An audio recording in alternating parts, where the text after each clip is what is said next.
Here we go now.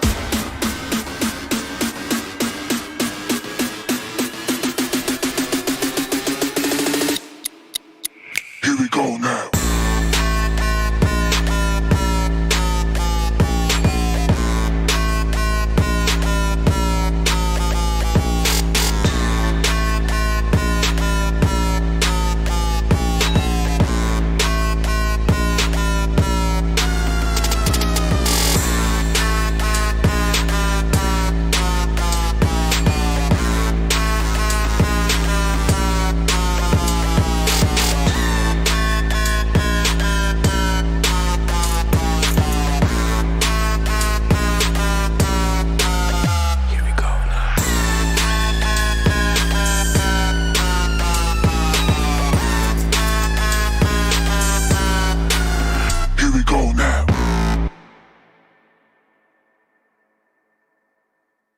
Here we go now.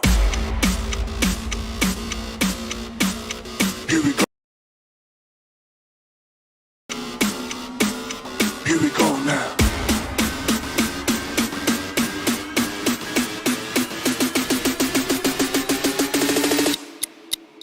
Here we go now.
Here we go now.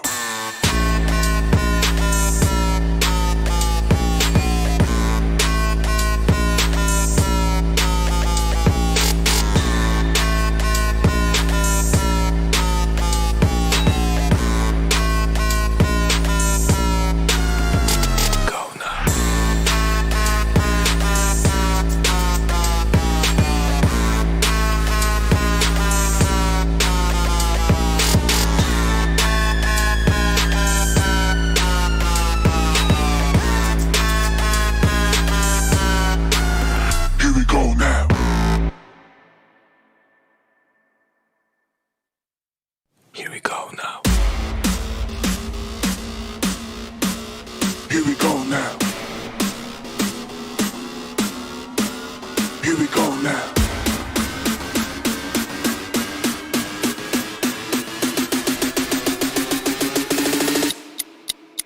Here we go now.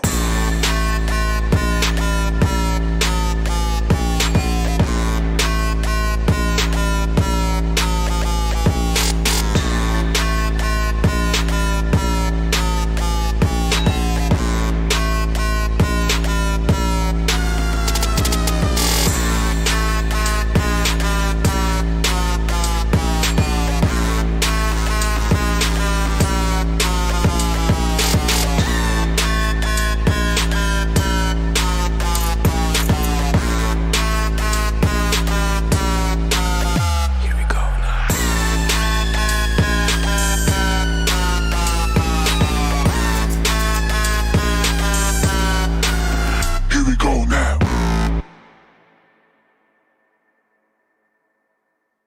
Here we go now. Here we go now. Here we go now.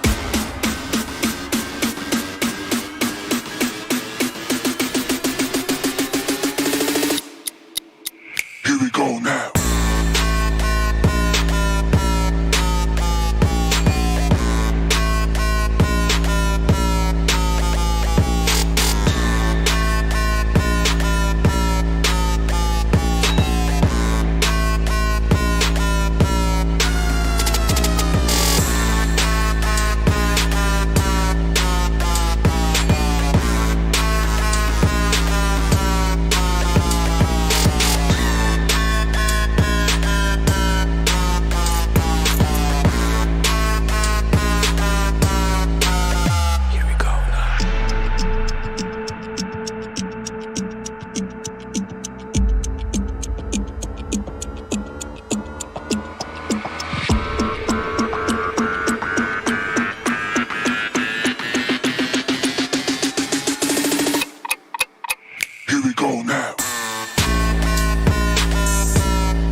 Here we go now.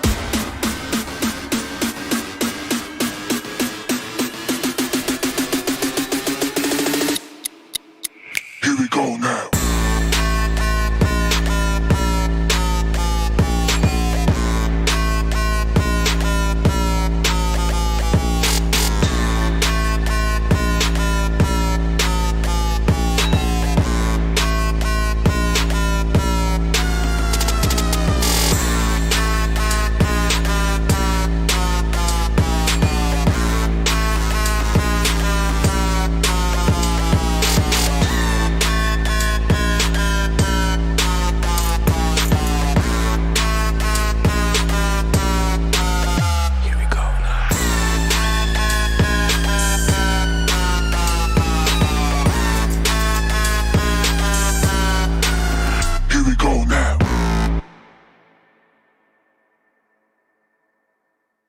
Here we go now.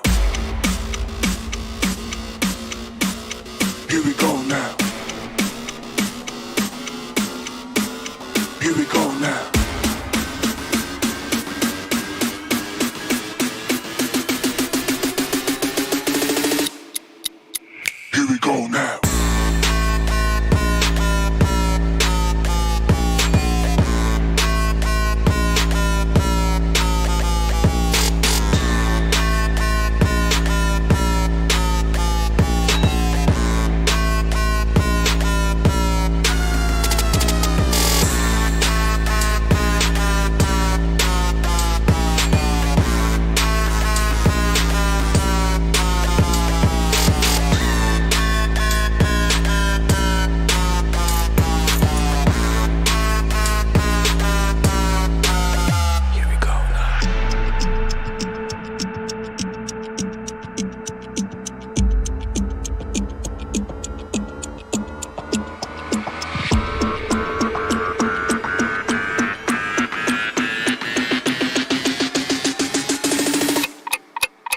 Here we go now.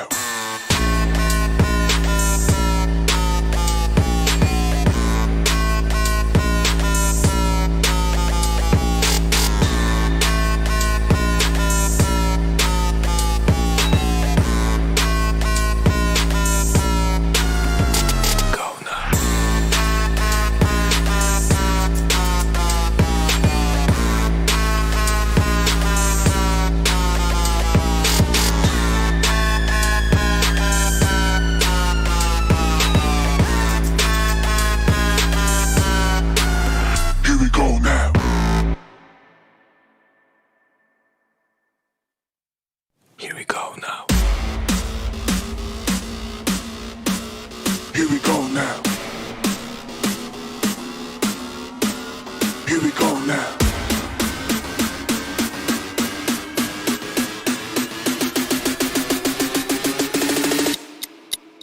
Here we go now.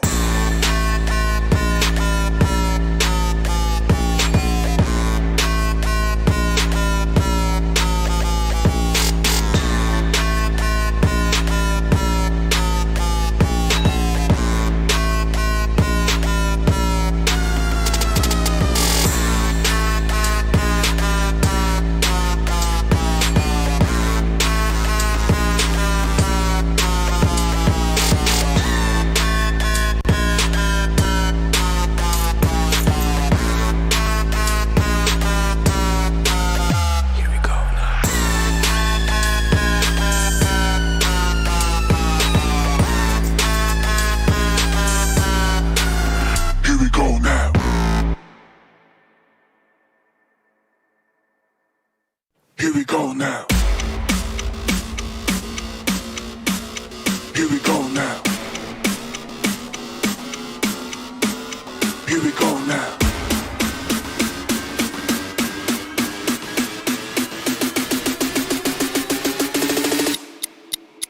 Here we go now.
Here we go now. Here we go now. Here we go now.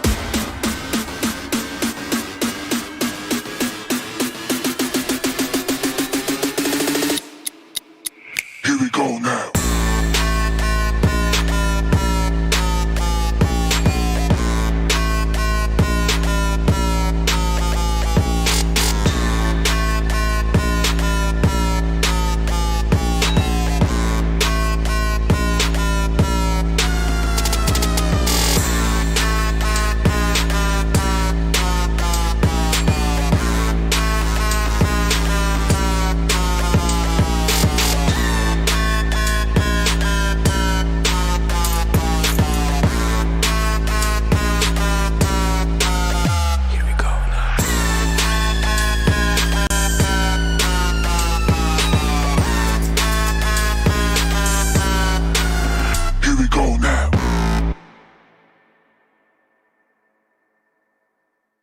Here we go now. Here we go now. Here we go now.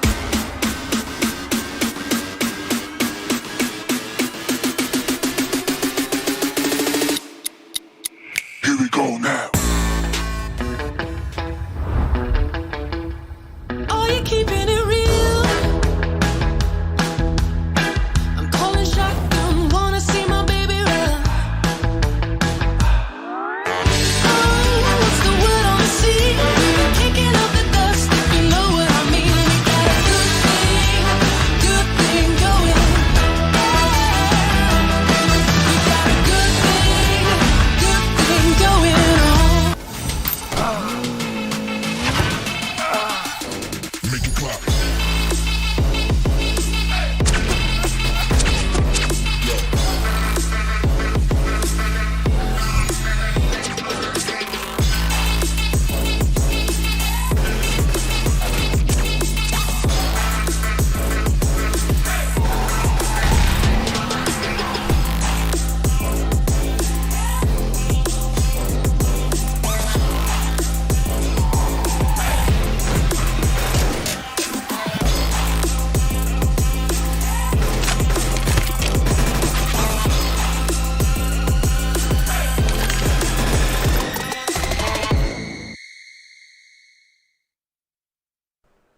Hello and welcome to PUBG Mobile Club Open Pakistan Region 2021 Fall Split. It is a big thanks to Oppo F19 Pro for, of course, making this all happen. Hashtag Vook Up Your Fun, along with, of course, our official media partners, Nemo.tv. I'm going to be your host, caster, analyst, Bora. Joining us, of course, is going to be Ankit to take us through the journey.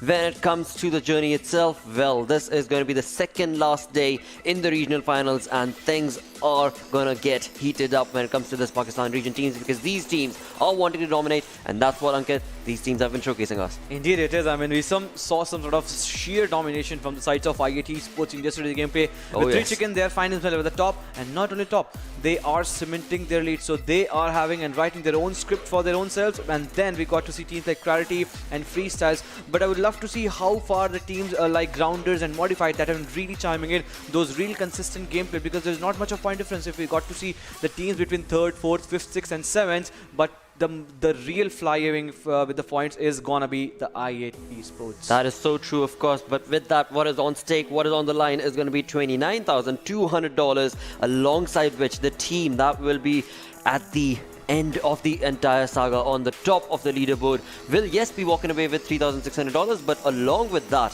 they will also be qualifying for PMPL Season 4, and that, from the looks of it, is certainly going to be a Herculean task for so many of these teams to overcome, because the way i8 just completely dominated yesterday, it was a complete different affair that we saw from that team, and unexpected but a wonderful turn of events that that team showcased, and that is where they got those points, and not only the points in the placement but also the kill department. I mean, that team was just obliterating the lobby one game after the other.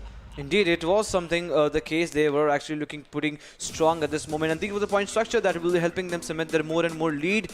And talking about lead, I mean, Team QWERTY really need all these points. With 54 points, they are still on the second half of the chart. They really had a good chance to make an entry because there is a big void in terms of the space that they can actually make it. And I'll really have my eyes set on, especially on Team QWERTY. Most certainly, that's going to be so true, of course. Till now, when it comes down to the entire moment and games that have been showcased in the group stages as well, it was QWERTY Esports that people were looking on to because the team has been so destructive and absolutely always do end up utilizing those opportunities. But yesterday's I8 gameplay has taken over the lead against the QWERTY Esports' gameplay, and of course that lead is created in terms of the points itself. For today, we shall have to see if QWERTY will be able to climb back up the ladder or not. In all of this, we did see Quraysh Esports try and fight their way out of those fights, along with Freestyle trying their level best to work on, if not towards the kill, but certainly the placement points. Definitely, I mean, certain teams do rely upon the kill points and certain teams do rely upon placement points. Some teams work on both, and that's the reason some teams are there at the top. But talking about the top, I mean, we really have all the top 4 actions back to back that will be going on. Talk about the Erangel, Miramar, Sanhok, and Erangel 4 back to back matches, opportunities, whatever you call.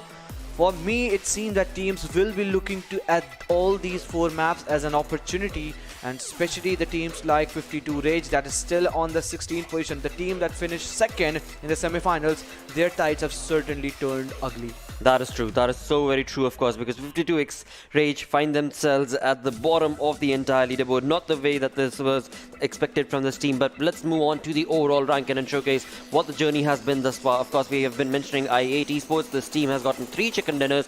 134 points is what they've been able to accumulate. A massive play that is what this team has been able to showcase against the likes of course, QWERTY Esports, and then followed in is going to be Freestyle. And as we were just discussing, when it comes down to the kill department, Freestyle have only 27, but it is the consistency in terms of the placement points that have gotten them all the way to the top 3. So looking really good, and today hopefully the same sort of a gameplay will be working for them. No chicken for Freestyle, no chicken for Modified indeed, and if they work in tandem, I mean, they must be looking to get at least 1, because without any chicken they're still at the top. And also for QWERTY Esports, so 3 teams back to back, no chicken, but still at the top. Talk about the kill number what QWERTY Esports have been securing. That is just massive, mammoth number of kills. They have been able to secure a total of 55 out of a total 97 total points, clearly showcasing their dominance in terms of their gun gameplay. And we have seen in the past, especially from this team, QWERTY Esports team Bablu. And then we got to see on the second half of the chart, some teams are really not looking good. Talk about 52 Rage. They have certainly 19 kills, just justifies the performance that they have emulated in the past. But somewhere down the line, 8 matches, 7 placement points, not even 1 in match in terms of placement points. That means the team has been getting eliminated in the early stage itself, not getting and finding themselves in that 8 to 12 position itself. That is so true. That is so true, and that is something that this team will have to start utilizing the opportunity from today itself, because only 8 games are remaining. 4 games today, and then of course 4 final games tomorrow, and that is the only opportunity that these teams are given to. With that, let's move on to the head-to-head form between these 2 teams that are going to be TUF and it is going to be UNB. And when it comes to both these teams, yes, they've been able to accumulate chicken dinners for themselves. When it comes to their placement itself, it is going to be so very close indeed, because well, there's not a lot of point difference between the 2, but when it comes to the overall standing, they do find themselves in the top 8. But today we shall have to see if it will be UAGxTUF that will be able to solidify their lead and push on forth, or will it be UNB, no fear, to bring back the kind of glory that they had showcased earlier. Need to watch out for all these teams, because UAGxTUF, this was a team that got the first chicken of the day of yesterday's game itself in the game of Erangel. So I'll have my eye set upon and also my bet onto this team whenever they go in the game of Erangel. They will be watching there and setting their eyes up onto that chicken in the game of Erangel. But for the moment, the team to watch out for will also be one thing that will have our look and eye set upon as this team, especially man, Freestyle. This has been their comeback story, because it was not easy task for them in yesterday's gameplay itself. The first game of Erangel, they found themselves at second position, and then it was against Sanhok. So it was not a back-to-back, but still 2 finished, resulting at least 24 total points, and that held the course of all the tier 4 players. Talk about Malik, Black, Gardari, Gully Boy, everyone was looking so phenomenally well. But in doing so way down the line, it was Malik that had that survivability skills, and also along with that Gully Boy. Gully Boy is lacking in terms of kill. It's just a 1.5. He needs to actually rack up more and more in terms of what he is securing. but he just has played 4 the matches, just the 4 matches. Exactly, and when it comes to the play itself, as you so perfectly mentioned, we did see Malik from the side of Freestyle again and again, just keeping himself alive, even if it's just him remaining from the entirety of his team. Just a one-man squad is what we saw Malik twice or thrice in the opportunities, and still would climb up and be all the way into the top 3 in the zone itself, and that is something that has certainly worked in terms of the placement points that Freestyle has always worked towards. But now, when it comes to the storyboard itself, as we just discussed, today is the second last day. That means 8 total games that are remaining for all of these teams, all 16 teams, and in that there is quite a lot of tough situations that are being created on the first page itself between the top 2 itself. When it comes down to QWERTY Esports going up against the side of I8 there is going to be a huge undertaking for QWERTY Esports, especially because if they are not able to move themselves along, it will be I8 that will push on to create that massive lead into the numbers advantage, and that is not the gameplay that we anticipate from QWERTY Esports. But I mean, I'm bringing it up as if I8 Esports is definitely going to be playing that strong sort of a gameplay. Yes, yesterday they did, but today we shall have to see if that same sort of a play style will be able to favor them in this lobby or not. That is going to be the question, the big question of the hour. I mean, I8 Esports, they really had a fantastic gameplay yesterday, but since now it's the penultimate day, every team will be going with everything that they have in their tank. All the gases are filled, they'll just be putting their pedestal, their foot on the pedestal, and the 5th gear is still on. Talking about the pedestal and the gear, it is going to be an opportunity for Freestyle to climb up, because above them it is just 2 teams, one that is close towards them, that is going to be QWERTY with just the 16 points, and the lead that can be catered with the sort of gunpowder and the survivability tactics that Freestyles has. They really have a good chance. A total of 54 points out of the 81. That shows the team knows how to go towards that second half, last of the zone, or the last zone itself. We saw in the game of Sanhok and Erangel, some players were going down the line, but somewhere down the line, I mean, they really lagged in terms of the 4-man advantage, and then they did falter down. But it seems enough of us are being done, as we are heading towards the first game of Erangel, and this is going to be the first game of this 3rd day of regional finals, and sooner or later we'll get to see what is going to be the flight path, and that will certainly seal the fate of every team in this lobby as we move down towards the area, a southern dominated flight path. That means those who love towards to go into the northern area, they will have to face a challenge. No more up noise, so Snowmo community race is under the glide. Milta, Farm, Pachinki, no problem whatsoever with the case, but teams love to go towards the area of Northern Georgiapol, Hospital, I mean Ruin, School, Rozok, still under the glide, but they really need to pull off some real big airborne time. They most certainly will have to, and as the flight path is being guided across this entire map, we are looking at the grounders taken off away from the map. We have, of course, NFBX Sky also moving on along with FS. That is going to be the team that we were just talking about, a team that we do want to be able to see bring up that sort of a gameplay in terms of the kill department as well. But today is the day that these teams are going to have to just showcase a different gameplay altogether. If not, the opportunity is going to be stolen away from them. Another team that I would want to bring up is going to be Team QWERTY. A team that we do anticipate to play some really wonderfully set up plays and games, but of course when it comes down to the gameplay itself, it has been a little lacking. They are slowly picking up the slack. Yesterday they did find themselves on the 9th position as they moved on across to get the kills confirmed for themselves, but that is not going to be it. They are going to have to bring in that much more of a synergy today, because today being the second last day, well, when it comes to the opportunities, as we did just say, if today these teams are not able to make that sort of an opportunity for themselves by the end, then it is going to be a bit too late, especially for the teams that find themselves on the second page of the leaderboard. And right here, North Esports trying to be a little cheeky right here. Zamin, he's trying his level to get Zyro from the side of Star, but it seems that will not be the case for now, as Star's player will be able to glide across and get himself to the comfort on the other front. Talking about NES, this team is dropped down towards the school apartments itself and are going to be, of course, getting themselves acclimated with a decent amount of loot, which is going to be working for this team for now. He got that 4x. Just imagine that 4x he would have got on the terrace rather than finding himself on the 3rd floor. Things could have really turned ugly, and that could have been the first aerial knock in this Club Open Pakistan region itself. and that would have been so lovely, so mesmeric to watch. And for us itself, but certainly that would have been the demise of the Stars player, but certainly no casualty whatsoever, as now the teams are moving toward the same area. But Star knows that there is one team in the same vicinity, and they won't do this mistake to come under the same vicinity until unless they are just pressed, or rather with an intent to take up the fight, not being the surprise factor for itself. But for the moment, the circle has just made a shift onto that. The circle has actually formed, not made a shift, because they're the first circle. So onto the western side, we get to see when teams are aligning with the NFP onto that same split that we got to see. Now this is one certain sort of a different stat that we're getting to see. FS before this game, I mean in yesterday's and day before yesterday's gameplay, they did had split, but that split resulted themselves finding closer to where Modified were.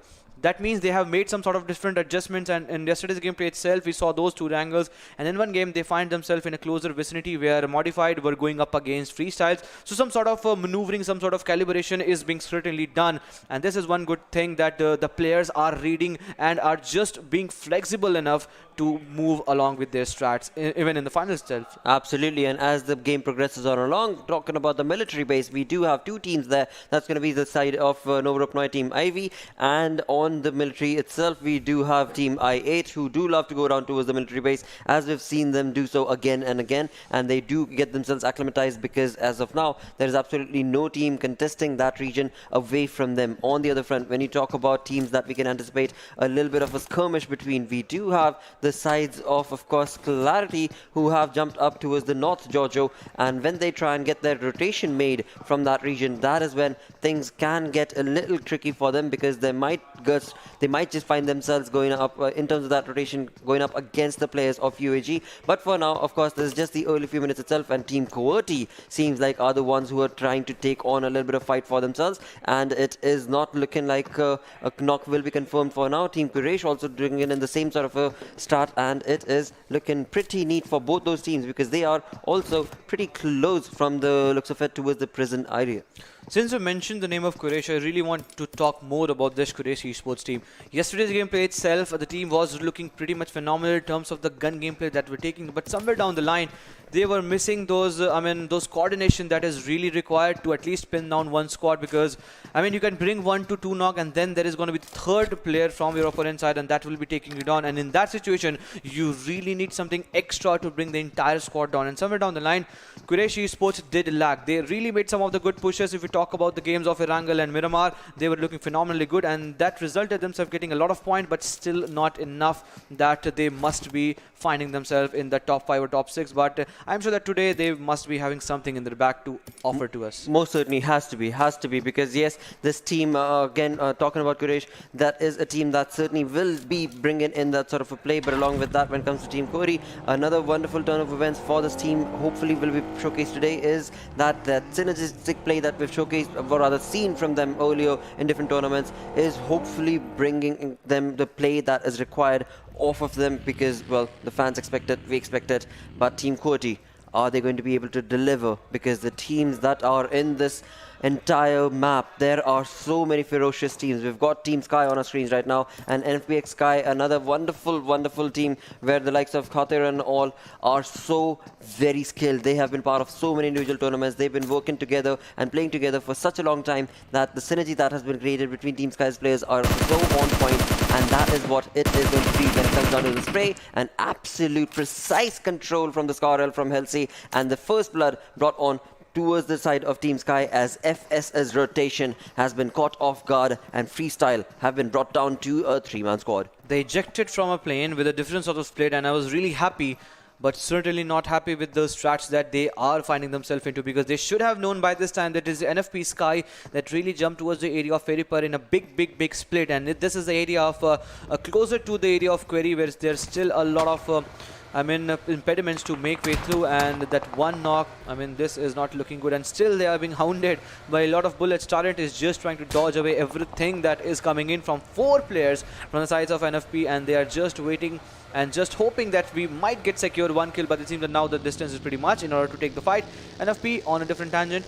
They really had a one good start, but Freestyles, Black, the one that really has that skill to survive till the last, has been taken away from this match. Well, for now, that is not the play that was anticipated from Freestyle as they made that rotation. But of course, that is what happens whenever, I mean, you're making that rotation. There is always a chance of you being caught off guard, and that is exactly what has happened with Freestyle. And nonetheless, this team, of course, will still be able to find themselves in the final moments of the game, because that is what this team has been showcasing us in the previous games that they have been a part of in this perfect regional finals for this Freestyle team. Malik and of course his teammates are going to be getting themselves just rotating still. They are going to be getting themselves into a position, and of course when they do so, they are going to be playing a passive approach, is what we've seen from this team so many a times, and that works. That works as long as you are able to participate and get the points, either in terms of the kill or the placement itself. As long as you get the points, you are doing things right and are in control, and that is what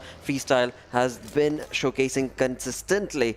But if they want to be able to topple over the chart and move on along towards that second position, then the kill department certainly needs to be progressed on fourth as well, as they've only got 27 kills in total with all the games that they have played.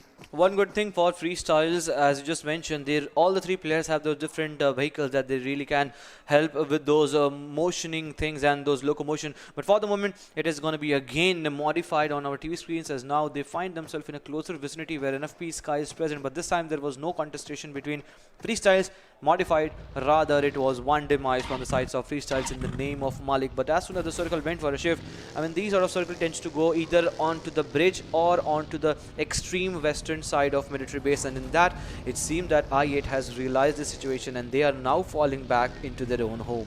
Well, I8 are not going to be happy. They are going to have to come back, exactly, because they made that rotation. As soon as they did, the circle just made a shift and found that I8 would have been better situated had they never even crossed that bridge, and that's exactly what they've decided to redo and come back along. And as they do, it seems like the bridge camp is going to be kept from the side of I8, and on the other front we did see Ivy making a rotation as well from the Rapnoy region, and if they are planning on going down towards that base, or rather towards that bridge, that is where I8 can catch them in the tracks. On the other front, team QWERTY also trying to make that rotation, but as they do, they find themselves in the close proximity of UNBxSports. But for now, of course, the shots are not going to get connected, and team QWERTY is going to be able to get themselves away from the situation. On the other front, it is going to be team Sky, who are now in a little bit of a tricky situation where Halsey, the dude who was able to get the first blood for the team as well as the entire game, has been caught, and it is going to be none other than Clarity who have caught NFP Sky. NFP Sky now going down. The players from the sides of Clarity are now retaliating, and all of a sudden it seems that now they're in a commotion and a complete sort of turmoil can be created into the area of Ferry as we're now getting to see three teams on the backhand side. Not to forget, it is the team of Freestyle, if I'm not wrong. They are coming close slowly and steadily, and yes, it is Freestyle that are finding themselves into the shoreline areas, pretty much away from these two fights, from this fight that is erupting between Clarity and NFP Sky, and still they are present in the same vicinity. Can we get to see another head-on-head fight between NFP Sky, and obviously that is going to be Qwerty Esports? All these teams needs a point, but in that it is going to be NFP Sky that have really saw their dent on the total number of point system that they have been getting to see. Downward leap, what they have seen yesterday's gameplay itself, because the regional finals on the day of start, Day 1 was certainly in their favor, but yesterday's gameplay, they were certainly not looking good. But it seems that now Qwerty Esports knows that there is some other team that has found themselves as a shelter near the shoreline areas, and Bablu 420 boy is the one that is just trying to spot him down. Well, Qwerty certainly are in control of a lot of this compound, and then of course the information of their opponents as well. But in all of this, they've lost one of their players. That's going to be Pika. So a 3-man squad is what Qwerty is at, and that is exactly what Freestyle is going to be bringing into the table as well. On the other front, talking about NFP Sky, they have all 4 members still alive. But talking about the fights, this is where the fights are going to have to be brought on, and it seems that finally it is Qwerty Esports who are probably also going to be chiming in along. As of now, there are no clear shots available for the side, and it is going to be NFP Sky Kevyan who is going to be caught off guard out in the open as he tried to get into a little bit of a flank angle to take the fight, but it seems like that was none other than Freestyle's player who were able to catch him in the track. And as they did, it is now going to be, well, if Freestyle try and bring in the aggressive stance, then it could very well be a situation for Qwerty to be got into a little bit of a middle because the sandwich situation is where Clarity is at for now, but the compound is the only safety that this team is going to be able to apply for their position. We are 12.5 minutes in, and the zone is going to move away from all three of these teams. 520 meters is what the distance is that these teams are going to have to cover now. UNB in a commanding position, I8 in a commanding position, ZARAR in a commanding position, and IV have done some real sort of good rotation coming in from different directions. They were in the area of Novorupnaya, and then they went completely onto the eastern half military base, and now they have to retrace their own path. But the question still remains. Teams like QWERTY Esports, FS, NFP, UAG, multiple teams, 5 to 6 teams are onto that main island, and they have to make a move. And Clarity Bablu really have a very good chance. Not only Bablu, he will be calling all the 4 players from his side to take more and more number of kills. But Tyrant knows that there is one team, as soon as they will be making a move onto this pedestal, they will be ready to take up the fight. And it seems that now Tyrant has got all those shots, but still not one bullet that has been connected onto him. Well, Wolf is certainly in control. He should have been that much more in control when FS Malik was still on the pier and was making that jump into the water itself. But for now, it is going to be FS's players who are going to be in the water and will be caught. But again, when it comes down to QWERTY Esports, they have the information, but they do not have the comfort of the zone itself. They can try and take a little bit of the fight and a few shots, but of course, they are going to have to move away because the circle is going to be the priority, and that is exactly what QWERTY Esports is going to be working towards. Same, of course, can be said and spoken about for the side of NFBxSky as well. But have they already decided to make that rotation? Not entirely sure. On the other front, talking about FS, they're going to be making that water rotation. That is an interesting play that they are planning on. But it seems like IV is ready and prepped and ready to absolutely pencil down the rotation coming in from the side of FS. But all of that spray from the side of KSF has resulted in absolutely nothing because both the players were absolutely fine and have been able to get themselves away from the position and will be able to just slowly and steadily swim into the comfort of the zone. The spray went in vain, and resulting that the position has also been revealed from the sides of IB, and it seems that FS won't be doing any sort of mistakes in order to get themselves exposed to the crosshair of the opponent teams. But for the moment, NFBxSky, it seems that now they're trying to make a move from different directions. It is going to be Novorupnaya bridge by the looks of it. Maybe it seems that they are trying to make a move, as now they're still finding themselves, but no, they are still in the same position. They're still into that same area, and Novorupnaya is the way forward for them. We have to still wait for that, how they are going to be approaching towards all these fights, because they still have 4 men alive. They have the gunpowder, they have the firepower, and it's just a moment that they need to strategize well. If they do so, this will be one good game for them too. This most certainly can be the case. And again, when you talk about the play itself that has been showcased right here from the side of these teams, it is looking pretty neat is what I would say. From Team NFBxSky, they have been able to get themselves in the zone itself, and as they do so, they are now going to have to be careful because there are so many teams in the vicinity, and as NFBxSky try and get up top onto this ridge itself, the zone is going to move away. And what a jump! What a phenomenal jump that was from the buggy itself, and what a play that was created from the side of NFBxSky to get on top of that compound's roof basically, and that is going to be giving them the edge and the information, of course. But on the other front, talk about I8, a team that yesterday did dominate, but today, as they did get the circle working in their favor, have been able to finally bring in the kills for themselves, and it is going to be none other than Quraysh Esports who find themselves against the players of I8, and it is going to be Crypto who is going to try and decimate the rotation coming in from Quraysh Esports. 2 of the players were in the water, and of course now right next to the bridge, under the bridge, of course, they have been confirmed dead, and it is going to be 2 kills to this team. But Crypto, as he got the information of the rotation coming in from the side of Quraysh, he was able to absolutely try and pinch it down, and that was Mani who was brought on down. But Bilal is still alive and will be able to give that revival. So that remains that Quraysh will be able to get the 2-man squad moving on along to get the placement points. But again, when it comes to the play zone is not going to be in their favor, and the grounders have been caught in the blues and they will be eliminated. 52 Rage are raging at this moment, as now they're trying to retaliate onto the players of NFBxSky, but NFB in retaliatory fire, they are taking them down as Kian makes a big hit onto the players, but Sky is really making it tough for other players as UAGxTUF are also on the verge of getting eliminated as Avenger goes down. Halsey is bleeding out slowly and steadily, but NFP Sky, they really had that flank angle covered down. They had that small little church onto that left hand side where the bridge actually ends and connects the main island from the military base side. But as soon as the players will be making a move forward, it is going to be Halsey that will be finished off. And Halsey, it seems that it's not day to day in the first game itself, because a knock itself in the very early stage of the game, and in all these fights he was also the one that sadly got eliminated. But on a different tangent now, I8 are trying to pin down the players from sides of Clarity, and not only Clarity, they are finding themselves onto this end part of this Novorupnoy bridge, and all of a sudden Clarity Esports, their future looks pretty bleak. Dani is the one player surviving. For how long, that is going to be the question. As soon as the smoke dissipates, he will be the one exposing himself in the crosshair of Blade's all three players. If there is Refuse, there is Crypto, there is Blade, and they won't be sparing him. PlayZone is taking care of multiple teams on a different tangent. Fast goes down thanks to the onslaught that is coming in from the sides of Modified. But Modified's end was also sure. That was also sure, and he goes down. What a game this is turning out to be. I mean, Clarify Esports, they were looking on to getting some points, but it is going to be Dani who is left just bandaging himself with the 3 first stages that he's been able to collect. But that is pretty much it. On the other front, when you talk about the fights within the zone itself, we've got ZARAR Esports right here taking on the players of UNB, and UNB on the other hand have been able to absolutely pinch it on the players of the opponent team, that is going to be ZARAR. Now right here, 2 of his teammates are looking for a revival, but it is not looking easy, because when it comes down to Deadshot, he is going to have to just completely dominate against the players of ZARAR. And what a spray, but it was Coronas who is still around the corner in the different hut altogether, will be able to get him down, and that is how ZARAR will be able to confirm 3 kills for themselves, and they are a 2-man army. But as they do, they themselves have been third-partied, and it is going to be all thanks to Team QWERTY.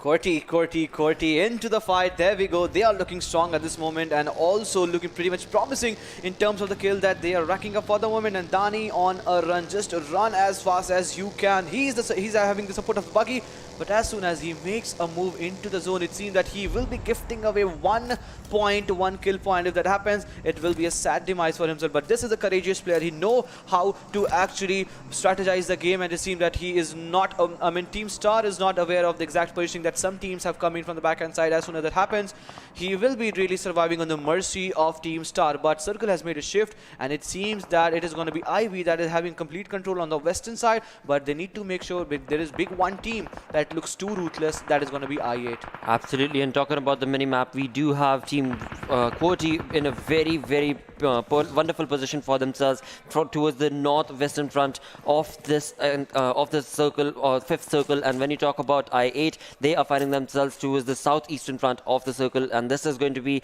the dominating play that we are anticipating from I8. Will they be allowed to do that exact sort of domination that they did so yesterday? They are on that exact same roll. They've already got 5 kills confirmed for themselves, and as we move on along into the 21st minute marker, UAGxTUF has been eliminated. 9 teams remain. We have Team Star with all 4 players, 2 kills confirmed for themselves. 2 points is what this team has been able to collect for themselves for now. Will that be enough? As they get into the zone, this is where things are going to get heated up for them, because now it is going to be right across that area. I believe IV that can very well pinch them down, but Portal Esports is also in the vicinity, and if PES pushes on along, this is going to be a tricky affair for these teams, because they are so very close, and third parties is what is going to be anticipated in all of these fights. That can be the case, and in doing so, it is going to be Freestyle that has been eliminated in 9th position with just 1 kill point, and that was an end to them. But Mr. Dr. Dead from the sides of IV is pretty much close to where Portal Esports have taken shelter off, with Paddy onto different direction looking. It is going to be Zameen that has gone down. Reviews from now the sides of I8 is making a big blow and a big dent onto the players of Modified, as they were trying to pull down the players of I8, but the retaliatory fire has come in at the right point at the right time, and it seems that also North Esports are stuck in that situation.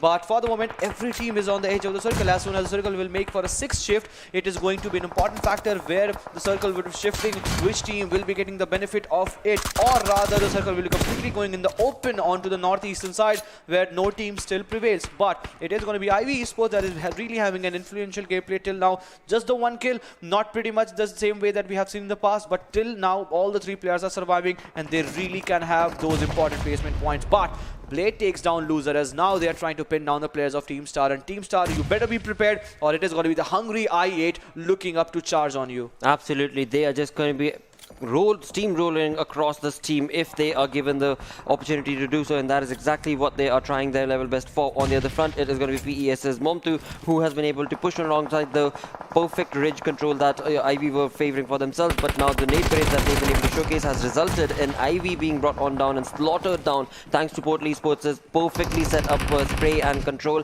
It is going to be the demise of Ivy right there, and Portal Esports' all 4 players are going to be able to just completely take control of this ridge, but not for long, because the zone has moved away from them, and these teams now are going to have to push on. We've got 5 teams remaining, 23 minutes in, and Team QWERTY from the front has been absolutely perfect. They have been so very much in control of the zone. Eventually, again, the game also moved on to favor them, as from one more zone to the next, it was certainly favoring Team QWERTY and has certainly resulted in them being in a better part of this entire saga. But will it be enough? Because I8 players are still here with 9 kills that they've been able to confirm. A GG play is what I8 is showcasing, and there certainly does not seem to be a team that is able to stop them in their track for now. Voltrix on a move. He is on a move, looking to take down the players. Northeast Sports were on a run unless they were just being paralyzed thanks to that onslaught that is coming in from sides of Team QWERTY. They really need all these points, and in doing so, it is going to be Team Star that has been eliminated. The onslaught, the slaughterhouse machine from I8 has resulted themselves getting thrown away, and now it is Baby that is really making it tough for Khan to survive. He's knocked down. Voltrix goes down. All of a sudden, Team QWERTY has got a lot of attention from both these teams, but Portal Esports, all of a sudden, all the 4 players are surviving, and they are finding themselves in center lines of the circle. Not exactly center, but still, I8 is just not able to spot him down. Now Crypto knows that it is going to be Portal Esports that was making a lot of sounds, but in all these situations, Team QWERTY that has come a long way from the area of Lipovka to the western front of this military base. That has been a long journey, and it seems that long journey might end soon, as now the 2 player has been thrown away from this lobby. But now Crypto has been pulled down, as now Momtu starts retaliating. Portal Esports in all this situation are covering and just moving around a bit in this circle. Is that 2 pretty much strong at this moment, as now the zone tends to go towards some different direction. It is just going to be some a moment here and there, and then we'll get to see which part of the circle, which sort of team is going to be getting the favor of it. Well, what a play, what a play. Portal still have all 4 players alive. It is going to be NES who have been hunkering down players as they try and get those kills for themselves. Have not really been able to get too many kills for themselves for the side of Northeast Sports, but Portal Esports is still part of this entire fight, and they have 7 kills confirmed for themselves. As we move on along, I8 have also 2 players remaining. That's going to be Blade and Review. So with this, 4 teams that are remaining, it moves on towards Northeast Sports, who are going to have to move on 60 meters in front of them, and that is where the zone is going to be pushing them. And as they do so, it is not going to be an easy task, because I8 is ready right there with 30 meters in front is what they need to go out in the open. This is not looking good. This is not looking easy for any of these teams, because it is a completely open circle. But thankfully, when it comes to I8, they have the vehicle itself, and the vehicle cover is going to be favoring them. But for how long? Because as we can clearly see, it is 30 meters that they need to absolutely travel, and with that, it is Wolverine from the side of Team QWERTY trying his level best to remain alive, and PES also bringing in some perfectly set up sprays.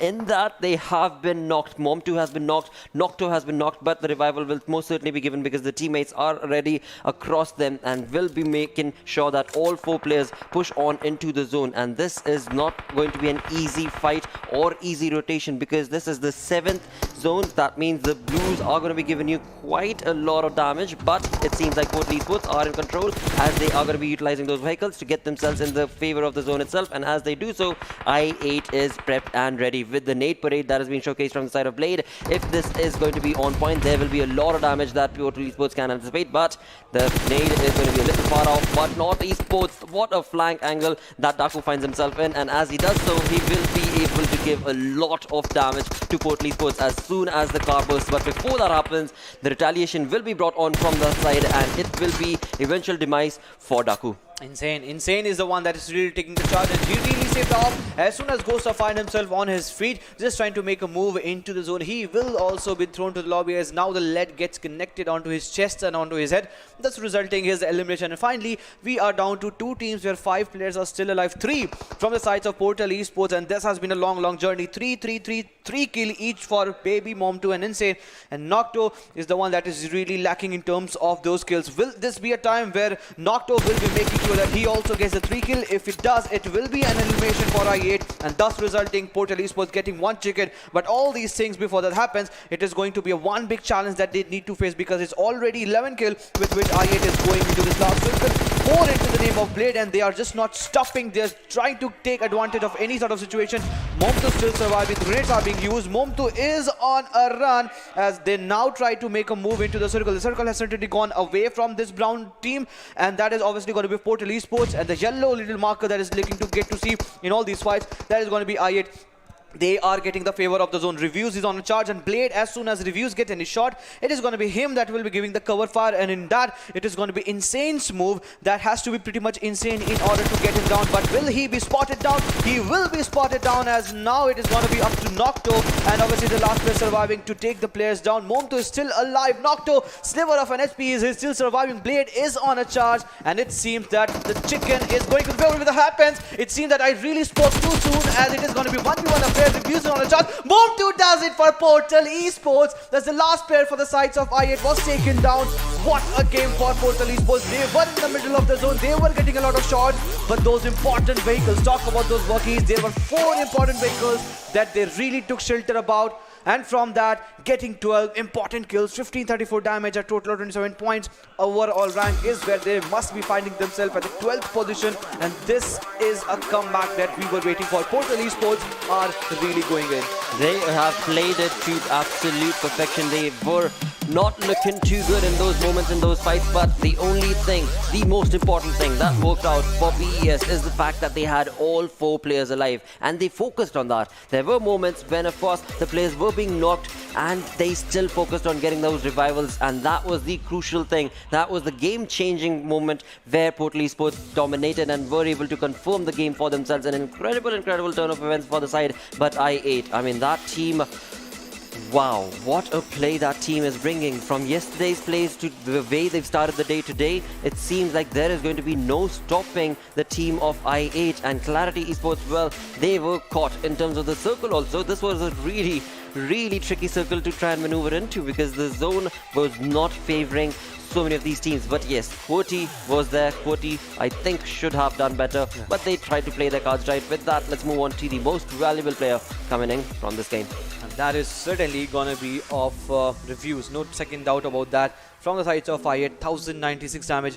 He was the last guy alive from the sides of I8. Really tried hard, but it was just too much and enough from the sides of Mom2 from Portal Esports that really took down, and it was an important knock that really had it going down. But before that, it was 4 assists, 115 healing done, and that find himself as Reviews got that important knocks in these early favors. We talk about Blade, we talk about Crypto, everyone was just looking fantastically well, but it was then Reviews that really had that startling performance going in. 3 kill and 1109 damage. I mean, this can be complete stats of a team. In terms of kill, he really lagged, but the damage was certainly the one thing, and also the average survival time, because he was holding his ground well. He was making sure that if team is going to win, I am going to be the one that will be really contributing to the most of it. And then we got to see Crypto at the second position of this overall ranking, where the top players were 5 kills, 715 damage, and then we got to see Blade. So a lot of I8 players. It was just the last moment where Portal Esports, Mom2 and Insane charge in,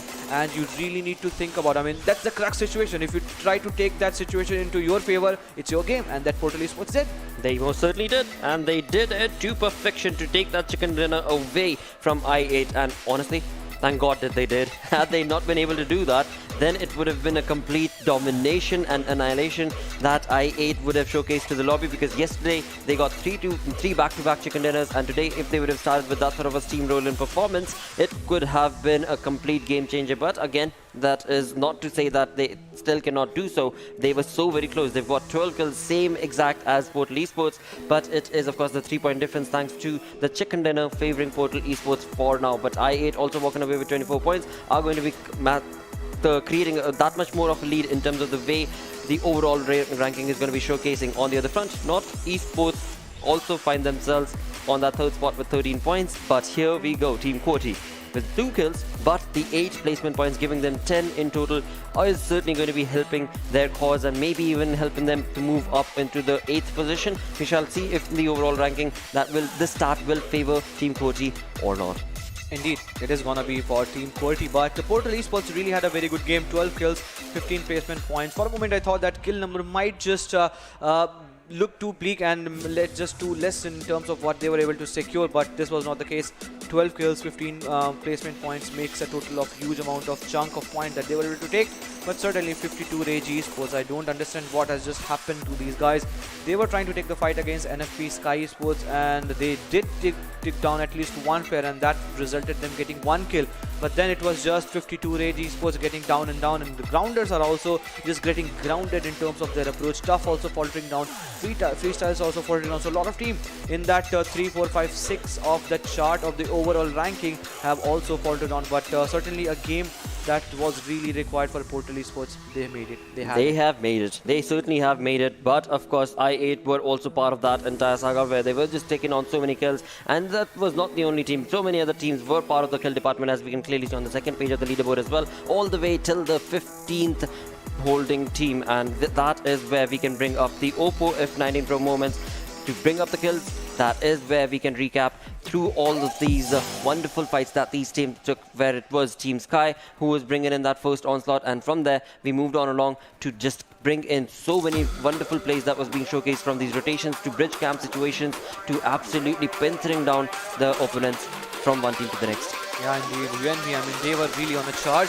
It was just the dead shot that really tried to take the 1v1 player down. Bonga went down, but Cronus was just waiting as soon as he just exposed. Dead shot was really quick with his reflexes, but not enough to take the player down, and ZARAR Esports really emerged victorious against UNB. Then we got to see the fight that really erupted on the western side of the military base island, where it was an important move for Portal Esports. This was the move with the help of all those vehicles. They tried to bring them down, and as soon as North Esports' last player was taken care of, that was Ghosta. Thanks to the knockout that came in from the sides of Inside, it was an all easy task for them. Not easy, because Reviews was trying to bring up the knock to survive a sliver of an HP, and Mom2 was the one guy that really took one player down, and then it was 1v1 affair. AKM really had those recoils going not into his favor, and thus resulting Portal Esports a chicken. Moving on all along, we have the total damage, that's histogram list, where we get to see i8 getting a total of 2639 damage, a massive number. When the kill number is shared equally between Portal Esports and i8, but damage is certainly way more in terms of what i8 were able to secure. Oh yes. Oh, what a play. What a play. I mean, 2639 damage with the 12 kills. Amazing turn of events. But as the game progressed on along, it was of course another play that was showcased. But this is where Team QWERTY do find themselves on the 8th spot along with North Esports with the exact same points. That is going to be 64. So now when it comes down to all the way till the 5th position itself, Team QWERTY is very much doable. There is not a lot of difference between them. But will they be allowed to? On the other front, i8 are creating a massive lead of 58 points against the second position holder. That is going to be Clarity Esports. Exactly, I mean, Clarity is still there at the positioning points, but certainly i8 Esports are flying away. 58 point differences between both the teams, as just mentioned. 58 total points, and look at the number of kills that they have been able to secure. And the one who is closest to what i8 has able to secure, and that is 57, the number in terms of Clarity Esports. But certainly they are taking away. But what has happened just to 52 Rage Esports? They are just not been able to find themselves away from that 16th position in the last 9 matches. Portal Esports on a run. They are on a run. 54 total points. They must be eyeing to get close to where UNB are standing with a total of 61 points, and that is pretty much doable.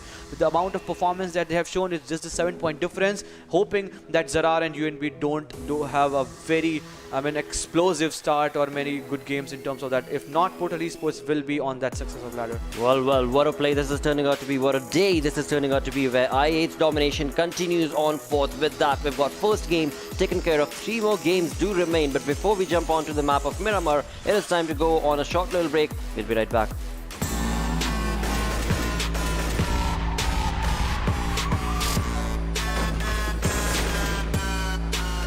Here we go now.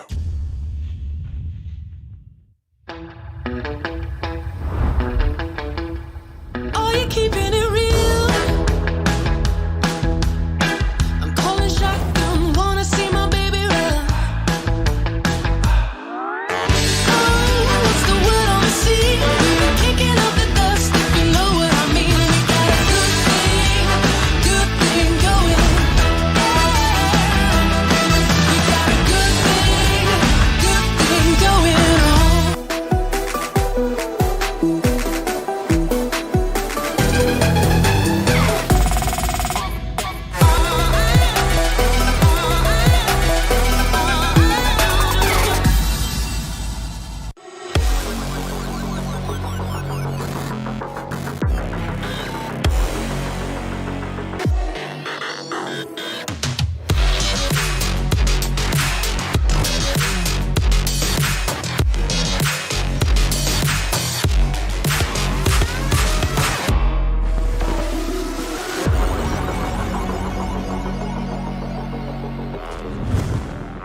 Hello and welcome once again to PUBG Mobile Club Open. All thanks to Oppo F9 Pro for making it all happen. With that, it is time to move on with the schedule where we will be looking at the second game that will be starting off on Miramar, which of course the first game was in favor of Portal Esports, but now as the game progressed on along, as the day progresses on along, it is time to get busy with the heated map of Miramar. And when it comes to the heated discussion that is going to be taking place in this map, well, it is going to be, will I8 be bringing in that sort of a glorious play once again or not? And for more discussion, what sort of mistakes are being exactly being repeated by the sides of Team QWERTY? They really need to get rid of all these things. They really made a good rotation from the sides of Lipovka down towards the western side of military base. It was not an easy task for them, but once they find themselves in all those rotation, after that they did fall down somewhere down the line. I just guess I mean they are lacking with a lot of gunpowder, because it's just the placement points they are surviving, because in the last game itself they took 8 placement points, just the 2 kills. Portal Esports on a run. We haven't seen those sort of gun gameplays coming in from their side, but certainly when they made it all look so easy, it was so very happening for them. But Puerto Parasio is being completely occupied by Team Star, where they're finding themselves with Los Leones. The heated contestation, as we are now getting to see I8 along with UAGxTUF and also North Esports. And talking about North Esports, it's Daku finding themselves, and it's the landing shot. Can we get one knock? Ooh. Can we get knock? One more. One. Not more, one, at least one, but still not down. Edgar is still on a run. I mean, he's finding himself in open position, and if Daku tries to get one knock with the help of that Winchester, he could have gone. I mean, this is twice just in the 2 game initiated. Last time it was into around the area of school and the apartment area. This time it is in the Los Leones, where the city of contestation is around there. And then we get to see the circle shifting away 170 meter. That means the circle that is dominating on the northern and central part of this map. Oh yes, it is, and this is going to be a tricky but interesting affair to see what team is going to be bringing in the first blood, because there were teams in the vicinity that dropped down, and right now it is still, I mean, the teams are still bringing themselves onto the area itself, and this is where things are going to get really heated up, because Ivy is here, but alongside them there is going to be an opponent team as well, and that is going to be, from the looks of it, none other than Clarity Esports. And Dani is just keeping an eye out and is going to be waiting for the side of KSF from Ivy Esports to showcase his head, to showcase his face or torso, and just completely obliterate it. With on the other front, his teammates are going to be moving on across to try and get the better half of the fight as they are in contestation. This compound needs to be confirmed for themselves, but will Ivy be able to retaliate, or will it be Clarity who will be able to topple over the domination against the team of Ivy? It is going to be a close affair from both of these sides. They are just waiting to pincer each other down. Talking about the flanks itself, those flanks have been created from the side of Clarity, that's for sure, but Ivy, they are in the move, they are on the run, they are trying to just get themselves moving on across, and it is going to be Ivy who get the first knock. It is going to be Dani brought down to his knees, and not only that, it is also going to be from the side of Clarity, who has been brought down. Along with that, the first blood goes down towards Dr. Fate, and 2 kills already confirmed for the side of Clarity. This is just not the kind of play that was anticipated or expected from the side of Clarity Esports, but what a domination Ivy has showcased right here. With this, they are off to a brilliant start, giving a big blow to the team that finds themselves on the second place of the overall ranking, and that of course is Clarity, where Bablu Wolf as well as 420 Boy, they are going to have to run. They are going to have to run, but they are probably not even going to be allowed to do that, because Dr. Fate is actually going to be set up right there, and this is going to be KSF who will be bringing the player down and will certainly try his level best to confirm the kill, but Clarity get the better half, because it was a 1v2 situation, and the team's mate, that is going to be Dr. Fate, was on a completely different flank itself. And when it came down to the play that was being made from the side of Clarity, it will be stopped in its track. KSF is the only player that Ivy lost, but in the first 4.5 minutes itself, Clarity Esports have been annihilated. They did get that 1 kill. That means they at least got 1 point for themselves, but that was not the play. That was not anticipated whatsoever at all in terms of that fight, but I do have to admit, Ivy played their cards right, and doing so resulted in them walking away with the kills from Clarity Esports. Indeed. I mean, Ivy really played to perfection. Luck over here. We have seen Clarity going to the same area, and this time itself, this is going to be the time where Ivy might just charge upon to themselves. And there we go. one hit onto its head, and the players have been completely finished off with. Now the players are moving slowly and steadily into the zone. It is gonna be 52 Rage. That is completely in a split situation with Faster completely away where Zen is positioned. But everywhere apart from that same fight, I mean, they look pretty much comfortable. We expected some sort of drop contestation and collision around the area of Lost Layers, but it seems that now i8 and North Esports have made that decision that yes, we'll be surviving without taking any sort of fight. If we do so, I mean, that can be some one certain case. But Hassan Del Pechon completely being occupied by Team QWERTY, pretty much close to where Grounders are. So now Grounders, they also need some of those points, because in the start of the regional finals, Grounders were looking phenomenally well in terms of the total points that they were able to secure. But as soon as the game progressed, the one day went to day 2, and now it's day 3, TG has went down in terms of their performance. That has been the case for the side of the Grounders. It has not favored them, that's for sure. On the other front, I did just see ZARAR taking a few shots. Not entirely sure if it was towards Quraysh. Probably should have been towards Quraysh Esports, or could have been... well, it has to be towards Quraysh Esports, because the position that NFPX Sky find themselves in is going to be covered from the shots that ZARAR took, because there's a mountain range in between. So it seems like ZARAR were taking a little bit of shot against the players of Quraysh, but of course that has not confirmed into any knock or kill or damage perhaps was dealt across the players of Quraysh. But for now, all the players are going to be moving on across, and we did just see ZARAR were able to make that rotation as well from the northern drop that they have found themselves on the other front. It is going to be i8, a team that has been reigning supreme. What a play this team has been creating for themselves. I mean, it is just unbelievable to think about it as well, because the way this team has just completely pinned it down. The first game ever that they played in, of course, the regional finals itself, they walked away with, I believe, 3 points or something on first day itself. But then after that, the way the game just progressed on from that moment on, it was absolute annihilation. Now Clarity being eliminated from this game means that i8 will have that much more of an opportunity to create that big a massive lead for themselves when it comes down to being on the top of the totem bowl. Well, you couldn't get any more crazier, because the team is doing so very well. Every single fight they're part of, they play their cards to perfection. The synergy certainly working for them, and of course that is where this team is able to get so many points from. With that, as we move on along, it is going to be freestyle on our screens, who are going to be keeping an eye out, because they can clearly hear that there is a team in the vicinity, and that seems to be none other than UNB. That is the case. UNB is pretty much there in the same vicinity as now. Freestyles are also on a move, but pretty much, I mean, there is truce apart from those early fights that we got to see where Team Bablu Clarity was completely annihilated. The onslaught that came in from sides of IB, that was an unexpected thing that did happen, but that was certainly uninevitable in terms of what they were trying to do so. But as soon as Freestyles are making a move, they are making a lot of noise. But Power Grid is where they are standing at this moment, and they need not to make sure, because nobody is there in the same vicinity, and as soon as they find themselves in the closer vicinity of any team, they will be taking a fight. But one good thing they are making is that all the 4 players are in a split situation, and as soon as I said, it seemed that now they are going for a run, because they need those points, they need those kill, they need those placement points. Tyrant on a move, as now he's finding himself under a lot of good loots. We talk about those helmets, we talk about those level 3 vests. This is one player that can really act as a tank for the whole team. With Black completely finding himself away from all the rest of the 3 players, he is scouting the whole area, and then he will give the proper amount of call to the rest of the 3 teammates, and then they will be moving in tandem slowly and steadily into the zone. They are in the zone, but the shift will it be favoring all these teams that are around the area of San Martin, Power Grid, Graveyard, or not? That is going to be the case or not? Yes, it is, as now the circles tend to shift away from the Los Leones. Not only that, El Pozo is also out of contestation, and that has to make sure that Portal Esports, the team that really got the high fragging game, 12 kill it was last time, what sort of performance, what sort of influence would they able to bring this game itself?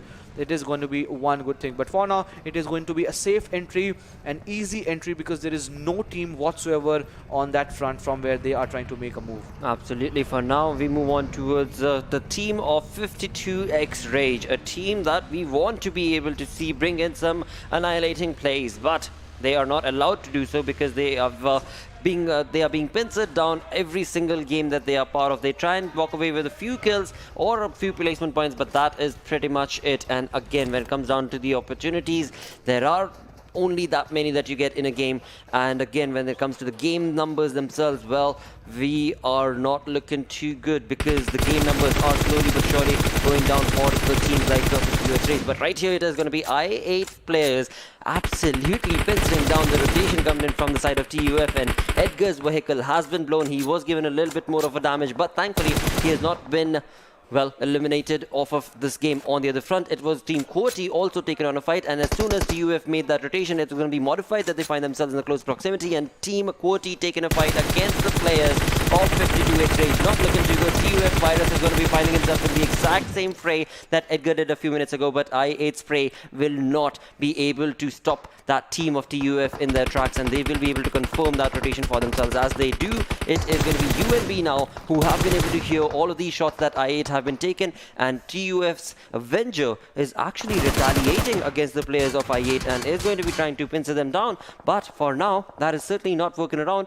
On the other front, talking about TUF's player, Avenger has been knocked. Edgar not looking too good. Of course, this team of TUF is spread out a little bit, where they've got on one side modified teams, on the other they were trying to take on the fight against the players of I8. They are certainly trying to take the fight, with Avenger still needs a revival in his own way, as now I8 Esports, they also have their eyes set upon them. It seems that Reviews will the one before he takes down. It's gonna be obviously UNB that will be taking that kill and its own way, and that was certainly with what Reviews was looking to take one more, but modified certainly on they were on the receiving end pretty much close to where UNB players are positioned. It is going to be tough. That will be pretty much in the same direction, with Edgar finding himself at the top, Virus onto the backhand side. Thor is also making a close in, but modified. They are in the compound, they are in the cemetery, these cemetery buildings, but certainly the elevation, those altitude is not working into the favor, and there are some certain openings, those narrow openings, and that can bring the knock. If that happens, we might expect some straight slamming coming in from the sides of UAGxTUF, because both the teams are really hungry for all these kills. But apart from that, I mean, the players are knowing, the teams are knowing, but they are not taking the fight. They're just getting those amount of chip damages with the help of those mini tabs and bullets, and there we go itself. Edgar also give the equal amount of damage that Amish tried to give, so, and Zord was so low on HP, and then we'll get to see both trying to patch themselves up and then do the same thing, but no sort of straight slamming, no sort of aggressive push is what we are still waiting for, and the wait is going to be longer and longer as the circle is still favoring them. That certainly is going to be the at the moment certainly going to be the case, but as we move on towards another side of the fight itself, it is going to be NES taking on the players of their opponent team, and the opponent team that is on the receiving front is none other than Team Star. Not the anticipation that of course Star had as they made that rotation, but in doing so it is going to be North Esports also who find themselves in the blue zone. They're going to have to be pushing on along real quick to try and get the comfort of the zone itself, because the blues are going to be damaging them. This is the third zone that we are talking about, and from there, as we move on through the 13th minute marker, the teams are looking pretty comfortable for now. There are kills being confirmed from one side to the other, but knocks is all that we have got, because well, that is what the play is being showcased from the side of these teams, and it is going to be just that one team that we saw in the first 4.5 minutes that was eliminated. That was the side of Bablu, from the side of course Clarity Esports basically. But as we have a lot more time remaining in this game, it seems like the players are taking their slow, steady pace to get into the comfort of those individual compounds that they find themselves in. TG are here right next to, of course, ZARAR's players, but ZARAR are going to be, what a moment right there that Sensei had. He was able to spot ZARAR's buzz, but he did not, or rather was not able to bring the player down, because it was almost, had he held that peak angle just a second longer, Waz would have directly stepped into the crosshair of Sensei, and there would have been a complete blow to ZARAR, and that seems to be the case where once again it is going to be Sensei who finds his crosshair in the head of ZARAR's Sirius for now, and this is now going to turn into a fight, because the information has certainly been given away, and the teams are now going to be pushing on to get that converted into a point for themselves, into a kill for themselves. But of course they also are going to have to be very careful of the back angle, and that is something that Sensei has to keep a track of, and he's doing it perfectly. He's taking care of the front as to where the opponents are, as well as the back, looking pretty neat doing it.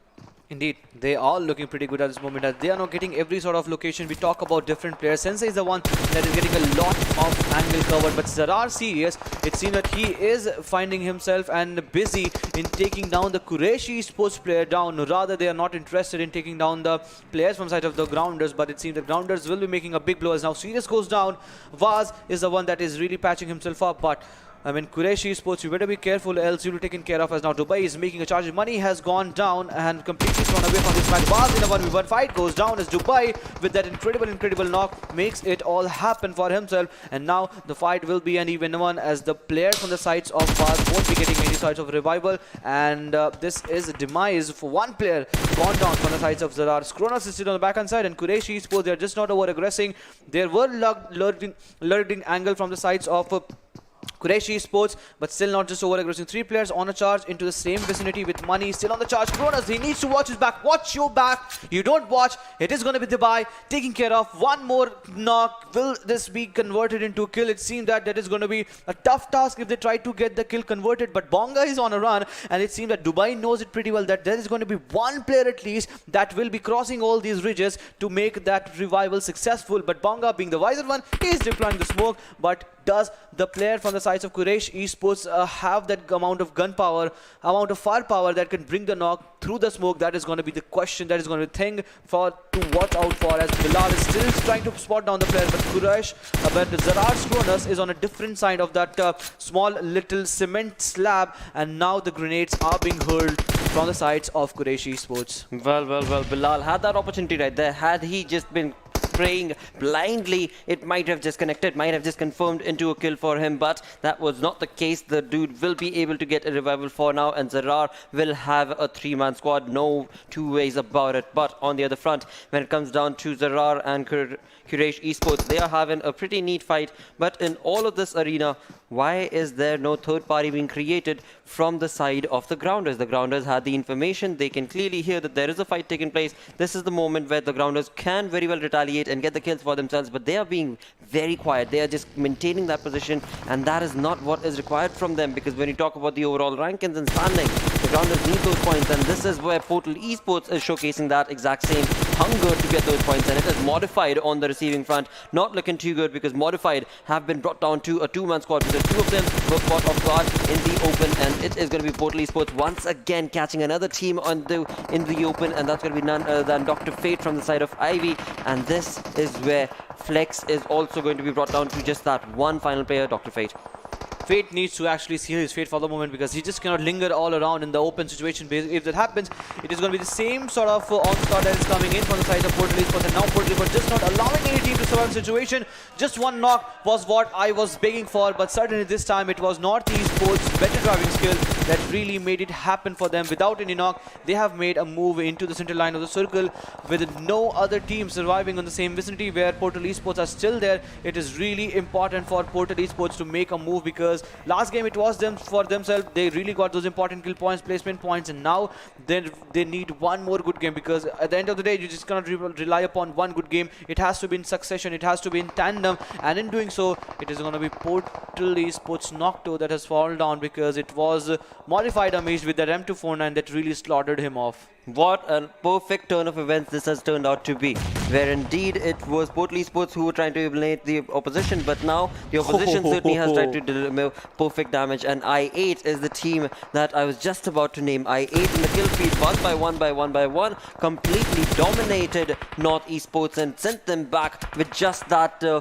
points that they've been able to accumulate. On the other front, I8 are still not yet done. They're going to be pushing on with the same exact aggression against the players of UNB, and I8 are taking their chances against the entirety of the lobby, where Modified are also at the receiving front thanks to I8's onslaught. This team has already accumulated 8 kills to themselves. There is no stopping them. There is absolutely no stopping them. The way the team has just completely showcased the synergy that is created within them, from Uzum to Crypto to Ace to Reviews, this team is dominating beyond belief pretty much, and now they are still not yet satisfied.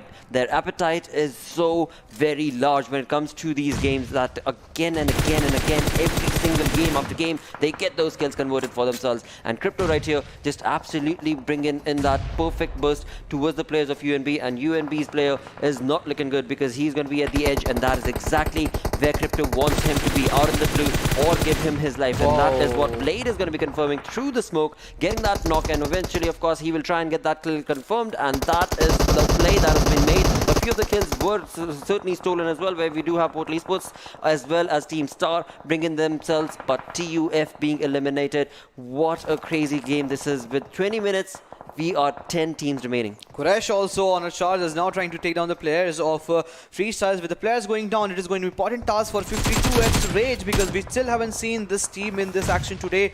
They're still finding themselves in 16th position, and no whatsoever being the action that has been thrown in from their side. I really want to see them back in action, but the grounders, before that happens, it is going to be Zigsaw that is really calming down the players from the sides of NFP. As the players now are going down slowly and steadily, it is going to be Katir from the side of NFP that is just trying to get that revival, but before that happens, it is going to be Hasu finding himself away from the shack, and he was wise enough, he was well enough to know the exact position of the situation, and that made him get all those important points. But we are down towards all 7 teams, because we have still 23 players alive, and we are moving towards the 21st minute of the circle, and all of us are in a lot of ruckus. A lot of chaos has been invited, has been created, thus resulting a lot of players losing their life. Not only players, it is going to be team, big team. Just imagine of Sky Sports and Northeast Sports, lot of team IV have been eliminated. It was Bablu in the early stage of the game, and this Miramar has been one of the most happening in Miramar we have seen in this club open Pakistan region. Absolutely. And talk about freestyle, I mean the nade parade that they're showcasing against the players of 52x, and right before this fight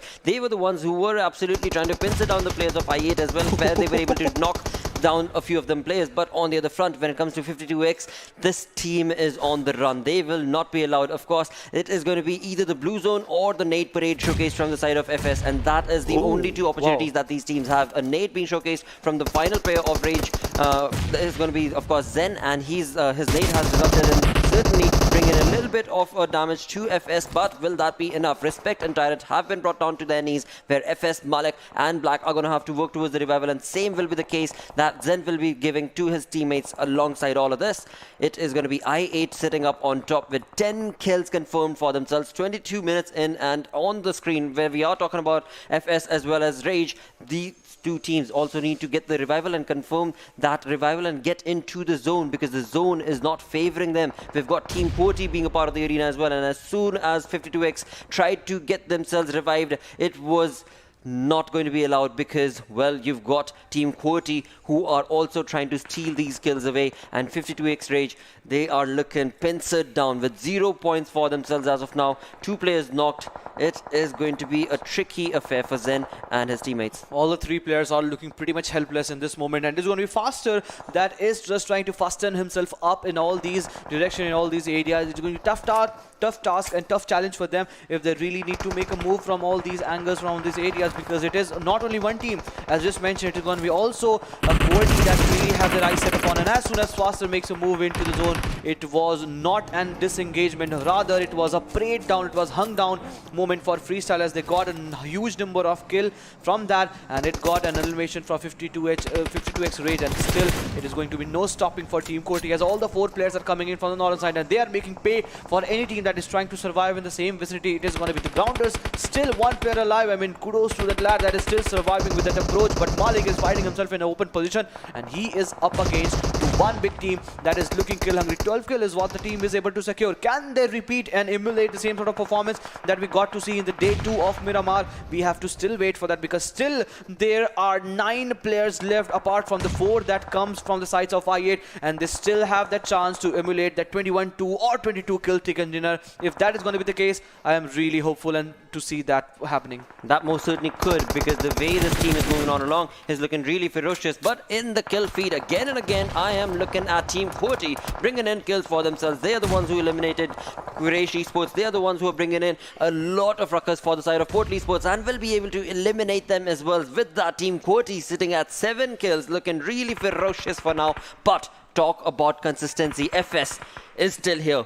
3 teams remaining, but FS is still here, and they are bringing that perfect play that is working for this team that finds themselves in the top of this leaderboard, of the overall leaderboard, and that is, of course, the consistent play that FS work towards. But now, as we have 3 teams remaining, it is going to be I8 with 12 kills, Team QWERTY with 7 kills, with all 4 players for both these teams. But talking about the zone itself, the zone is not going to be favoring any of those, because QWERTY is the one who find themselves in the better half of this entire region. And will they be able to just keep that control? Well, we shall see. Yet having the eye upon this zone, and so are the players from the sides of Freestyle. But the best part for QWERTY is that they not only have the zone, they have those important vehicles. If they try to park around those, middle ground, we have seen in the past how this vehicle can help them. If getting destroyed, that can be a potential cover. But now, as soon as the circle made a shift, I8 are on a roll. Those help of those smokes they have created, it is going to do not even an easy march into the zone, but still easy enough if they try to pull down the players. And the way they have used the smoke that has completely blinded the front area, and it seems that Voltrux and other players from the side of QWERTY are not able to spot down the player, and thus not resulting any knock. And in that, it is going to be Crypto that is slowly and steadily marching towards the left hand side, where Team QWERTY need to be very much cautious. They they most certainly do need to be very careful indeed, because from one side it's going to be I8, on the other front it's going to be FS Malik, and now I8 have pushed and they have brought down Khan. In doing so, Reviews has been brought down, Uzum has been brought down. This is looking like a tricky affair for the side of Team QWERTY as well as I8, because it has all fallen down to Crypto, and his answer will be to fall down as well. Now Blade is the man of the hour for I8, and he has to deliver. He has to bring Voltrux down. The health is going to be working for him, but with just 40%, 30% health, Voltrux was able to eliminate the competition. He took on 3 players and then finally was able to bring a blow to the 4th. What an annihilation from the side of Team QWERTY's Voltrux. And this dude is alive. This dude is on. I8 certainly walking away on the 3rd spot with 13 kills for themselves. That is no easy feat, but now it is going to be Team QWERTY against the side of FS. FS. They are marching in towards where Team QWERTY are just positioning, and all the players didn't get an important time to actually regroup. It is going to be not an easy task still, but the moment Freestyles are moving forward, it seems that Respect is the one that is going to be still surviving. With Black going down, Malik is on the charge. It is going to be an MG3 light machine gun that we just saw in the hands of Team QWERTY that were trying to pin down the players, but not an easy task. We are still down to 2 players from each side, and it seems that now Black is getting the revival done. If that happens, then now again Freestyles will be up against 3 players, but on a different tangent. It is going to be QWERTY getting the revival done, but so Khan will be getting a huge amount of damage onto his head, and that results him falling back and disengaging. But still the fight is on. Nobody is just ready to give an inch apart from that line. 3 players each from the sides of Team QWERTY and Freestyle, and we are heading towards the 28th minute of this Miramar. Wolverine is there, Khan is there, Voltrux is there, and so is from the sides of FS. It is going to be Black, Respect, and Malik. Black is holding that tree trunk, he is holding that McLaren, and that can be a potential cover. From the backhand side, it is going to be Malik and Respect trying to pin down the player, but smokes are now being used. Voltrux is going for the right hand side and Wolverine on the left hand side, but Khan being the wiser one, just in case if the knock comes in, he's going to be the one that will be getting the revival done, are also going to be the tanking for the moment. But Black is noting every sort of rotation, but does he know that it is going to be one slithery snake that is going to be Wolverine that is hiding himself into it, and it is going to be an important task for him to actually get all the information done. But the way the players are moving towards the same direction, it seems that nobody is just allowing anyone to get their hands or their body exposed. What a play being showcased from the side of Team QWERTY indeed, as they have themselves flanked, but for the moment it is the smoke that is certainly working for them. Black, he should be spotted down, and he will be spotted down from the side of Voltrux, and it is the LMG from the side of Voltrux who he is trying to use to perfection, but Khan on that flank angle will not be able to give that retaliation as was anticipated from the side of QWERTY. But this team is still not yet done, and 1v1 situation where FS move on to take a chicken dinner for themselves. Freestyle have reigned in supreme in those final moments. Team QWERTY walked away with a lot of kills as well, but it is going to be Freestyle getting that chicken dinner. 7 kills, 1,988 damage is what this team was able to dish out with 22 points. They have moved all the way up to the second position. Of course, we do know when it comes to the first position, I8 have created a massive lead for themselves, but all the other teams, second, third, fourth, fifth, they are so close in terms of the points, and that is where the fight is turning out to be. And Freestyle has reigned in supreme. Till now, they were working towards placement points, but this time around, they have not only worked towards placement, but also towards those kill departments. 7 kill is a GG play for the side of FS, a perfect control game from the side of FS, and in doing so, both of these teams, Team QWERTY as well as FS, have given us a really spectacular Miramar is what I would say. Indeed, I mean, right off the go, the players started stepping up, getting into those kills and those placement points, and then resulting a huge amount of placement points and kill points that did secure. Absolutely. With that, let's move on and have a look at the most valuable player, the MVP of this game. That is going to be none other than I8's Blade with 6 kills, 905 damage that he was able to dish out in 24, almost 25 minutes of survival time. So a GG play being showcased from the side of Blade for I8, but that's not it, because when we move on from this stat to the top players, that is where we shall see what his teammates were up to when he was reigning in supreme with the 6 kills. Indeed, I mean, talk about reviews, talk about resume, everyone's just looking to phenomenally well in terms of what they were doing. So, but 6 kill is what with which Blade stand at this moment. 905 damage, this is no joke. I mean, he has been emulating the same sort of performance we saw him in Erangel. He was surviving his reviews till the last moment. This time itself, a lot of players were being pinned down, a lot of teams were being pinned down while they were trying to rotate in the same vicinity, and then it was again Blade from the side of I8, 905 damage, 6 kills. What a number, what a number. But then we need to actually commend the guys from QWERTY. Voltrix and Wolverine, they made it look all happen all easy until and unless the onslaughter was brought in. But the MG3 actually, talk about that, it was really working in the favor of them. It was Voltrix that really brought the 2 knocks, but then it was no some sort of supports in the last game, in the last fight itself. Wolverine tried really hard, but as soon as Khan went down, it was just not enough for Wolverine, as everything was residing onto the shoulders of Wolverine. But Wolverine still tried, and that has resulted in himself finding in the highest kill, and that is going to be 6 for the moment for him, as now UNBxNF also find himself in the longest kill distance of 304 meters. Well, what a play, what a day, what a play. We've got 2 games done, and this is where the things are looking pretty neat for these teams. I8, when it comes to the points, they are absolutely in equilibrium with the side of Team QWERTY with 23 points, and just 1 point shy is going to be Freestyle, 22 points to that team. And then from there, we topple on down towards PMCO Esports, who were able to get a 2-digit point for themselves as well. That's going to be 14. And from there on out, it is just a 1-digit affair for the rest of the remaining teams. The Grounders walking away with 9 points. Quraysh Esports walking away with 8. Ivy with 5. Team Sky with 5 as well. As that is the first page of the match ranking. As we move on across to the next page, we shall see what sort of a play was showcased this time around. Well, decent is again what I would say, because so many of the teams got so many kills, but still the second page was also part of the kill department and were able to get at least 1 point. That is going to be all 16 teams getting at least 1 point. Is certainly a decent outing for them. Nobody is standing on 0. That's a good thing. That is an optimism that we can actually turn out from this match. And this was the best Miramar that we've seen in this region itself, because right off the go we saw some of the fights going in, and everybody was just looking up to take the fight. And then we went towards the mid stage of the game where ZARAR was in fight with Quraysh, and then it was the Grounders. Grounders was just not willing to take any sort of fight. Rather, they were just going for the placement points, and they have gotten some huge amount of placement points itself in this match. But some sort of a consistent gameplay is what we are getting, especially from the sides of PMCO Esports. That is true. That is so true as well. And again, to the point that you just made, that this was the most enjoyable Miramar, I have to agree from the zone.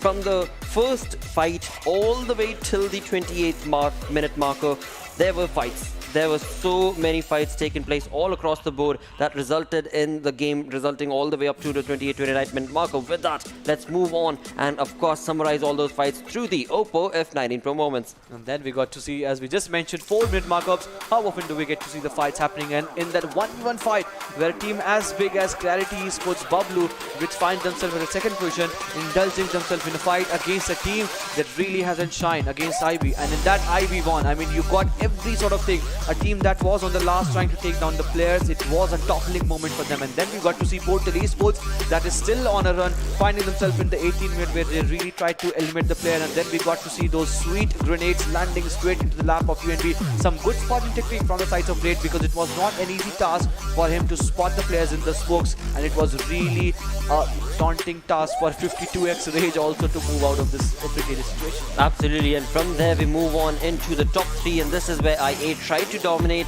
From that, of course, Western front of the positioning of Team QWERTY, but Voltrix all by himself was absolutely able to stop I8 in their tracks, and that is where we move on through with the total damage that was able to be showcased from these teams. From Freestyle to Team QWERTY to I8, I mean, these teams have had some really good points and stats working for themselves, where QWERTY Esports is also right here with 6 kills, 1607 points. But from that moment on forth, the other teams, they were part of fights, but of course were not able to get that many kills. For the side of 52x Rage, not a decent outing.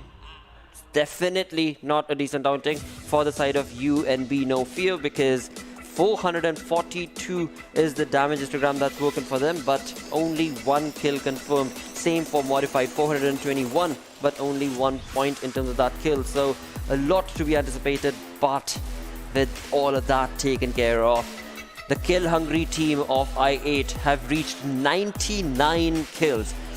99 kills. Seriously, I mean, look at that. The Clarity Esports is the one who is sitting at 58, and that's it. That's it. There's no other team that's above that. No one closer to it. And this team of I8 are already on the second last day. Or wow. There is just, I mean, it's pretty clear to almost say that this team is going to be moving into the PMPL Season 4 slot. They're going to be absolutely decimating the competition, because 181 point is what this team is at. The second position holders, that's of course Freestyle, is at 105. So yeah, I8 Esports have created a league of their own, and they're just playing for fun, whereas the other teams, they are playing to be on the second position, to be on the third position, to be on the fourth position. But the I8 team, well, that is domination. That is just clear, annihilating domination. They are playing it with ease. I mean, no sort of trying hard. They're just going in, just trying to dominate the player. In the last fight itself, there was no two-ways doubt about that, that they are not trying really hard. I mean, they are just playing it with perfection. The way they are just trying to do is certainly working in the case. I mean, talk about those things. It is going to be an easy task for them, as now Quraysh Esports slowly and steadily, they are also onto the success of ladder with the 59 total points. But the way with which I8 is flying away with the total points lead. I mean, somewhere down the line, they started the day off with the 130, somewhere down the line with that point, and now they are closing it with that double century markup, and with still 2 games left. Wow. Still 2 games. Yep, exactly. I mean, this is just absolutely awesome play being showcased from I8 Esports. With that, we've got 2 games taken care of. 2 more games do remain. Thus, before we jump into the third game of the day, we're going to go on a short little break. Stick around. We're going to be right back.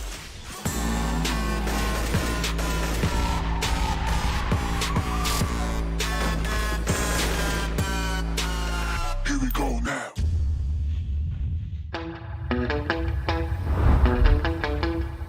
Are you keeping it real? I'm calling shotgun, wanna see my baby run.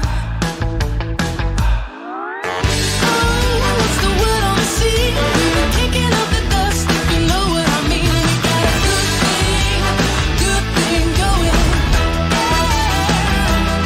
We got a good thing going on.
Welcome back once again to the annihilating play that is being showcased from the side of I8. Of course, this is going to be the PMCO for Pakistan region, all thanks to Oppo F9 Pro. We've got 2 games done. Time to jump into the third one. That is going to be on Sanhok. With that, let's bring up the schedule and showcase what sort of a play that has been showcased from these teams. The teams have been looking real good, and as I said, the annihilating play that is being brought on, the destructiveness that has been brought on into the lobby, it is thanks to I8, and that team, well, there is no stopping them.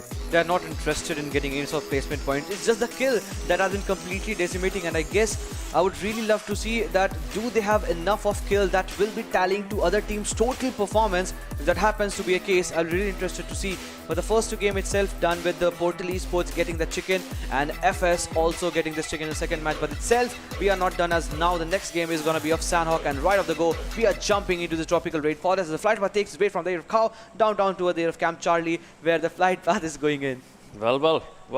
It is going to be dissecting the map in 2 equal halves. We've got all the perfect drop locations that are possible that are going to be available to these teams. But as the day progresses on along, it is looking like I8's destruction is going to be reigning supreme, and that's the only thing that peeps are going to be talking about. Of course, we do have Freestyle, we do have QWERTY, who are showcasing some perfect plays, but the domination that has been showcased from the side of I8 is going to be giving them such a massive advantage in terms of the points that they've been able to accumulate for themselves. It is not going to be an easy task, even for that matter, for the likes of QWERTY Esports, a team that I anticipated would be the one to give the side of course, I8 a little bit of an edge. But that is not to be so, because this team is, well, there is no breakers for I8 for now. And talking about the drop locations itself, it seems like we are going to be looking at an early contestation between the side of North Esports' Zameen against IV's players. Indeed, the banter continues as we head towards the area of Sanhok. I mean, it was so happening the game of Miramar that it ought to have so much of action start off right of the go as we head towards the fight. It is going to be North Esports completely pinned down, and Zameen, it seems that it's just a matter of time where he will be buried under the Zameen Slaver. He is surviving one more lead, even if that get connected on the head or on the boot or somewhere else, he will be the one that will be getting taken care of. As now Dr. Fate is just trying to seal the fate of Zameen from the side of North Esports, and the way when the players are jumping in, it seems that the fight might be done. Zameen getting spotted down. There we go. 1 knock, 1 kill right off the go, with Ivy getting 1 more initial start. You remember, brother, in the last game itself, they took down 1 big squad, and that was of QWERTY. This time it is North Esports. Well, certainly not the play that North Esports anticipated. On the other front, talking about the drop locations themselves, we do see 52xTrade getting themselves absolutely set up in the comfort of the Paradise Resort, and there is going to be no team around in the vicinity to give them any competition for the moment. On the other front, as we move on north from that Paradise Resort, we have Team Star on towards Khao all by themselves, and as we move on towards ZARAR Esports, a team that is trying their level best to get the points across, is going to be happily getting set up towards Hatton area. So again, talking about contestations, we don't really have any team in the vicinity of each other to bring in those contestations, but for now things are looking pretty neat. Things are looking really good, because when it comes to the playstyle that I8 are using, I8 have a 2-man split where they have 2 players down towards Lakavi and 2 players who are going to be moving on slowly but surely towards the edge of the zone. As they do so, it is going to be modified, waiting for them towards the quarry region, and that is going to be a tricky situation if modified do not get themselves out away from I8's path. Nobody wants to be in the crosshair of I8. Rather, it does not be the case, because Modified was really looking good to be in the top 5, top 6. But certainly, if that is going to be the case, that is going to be a big body blow onto the players of Modified, because slowly and steadily, I8 are not coming in with the help of those vehicles, but rather on their feet, but still strong and fast enough to find themselves in a closer vicinity. But FS, I mean, this is one split that they have been actually carving out and executing out in the past itself, and this time itself they have found themselves in the area of Campog and Cave. On the full plate is a different split, and that has certainly been the case that has resulted themselves getting a lot of points in terms of what they are getting for sure. As soon as UNBxNF are making a move into the zone, all the 4 players, talk about Deadshot, Max, Pharaoh and Shazam. I mean, today's today's gameplay, UNB hasn't been in that colored performance. They have looked completely off-colored. Maybe it's just their demise, maybe it's just the combination with which they are lacking, but they have to make sure that still 2 games left. We just saw how the teams are jumping up. Talk about the rise of Portal Esports. That can certainly be the case of UNBNF too.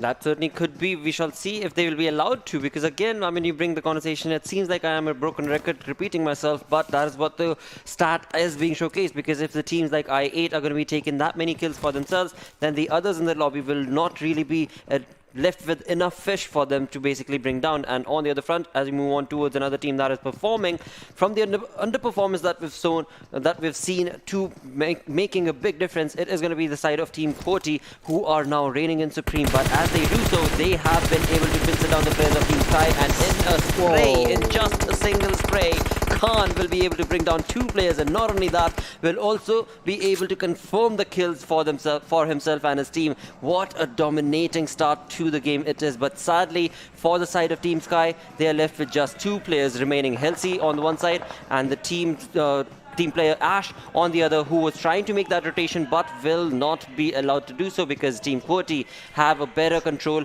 of this entire region. An amazing spray and amazing control of information and utilization. But now we shall have to see, are they going to be pushing on to take that control against the team of Sky, or are they just going to keep on moving across with their own known rotation? For now, it seems like they're on the hunt. It certainly does seem like Destroyer, the way he's looking on towards that exact angle that they saw the opponent team's rotation, seems like this team of QWERTY is on the hunt, and they want to be able to confirm those kills for themselves. Of course, 2 is the kill department that this team has had. 2 point is what they've got, but they want all 4.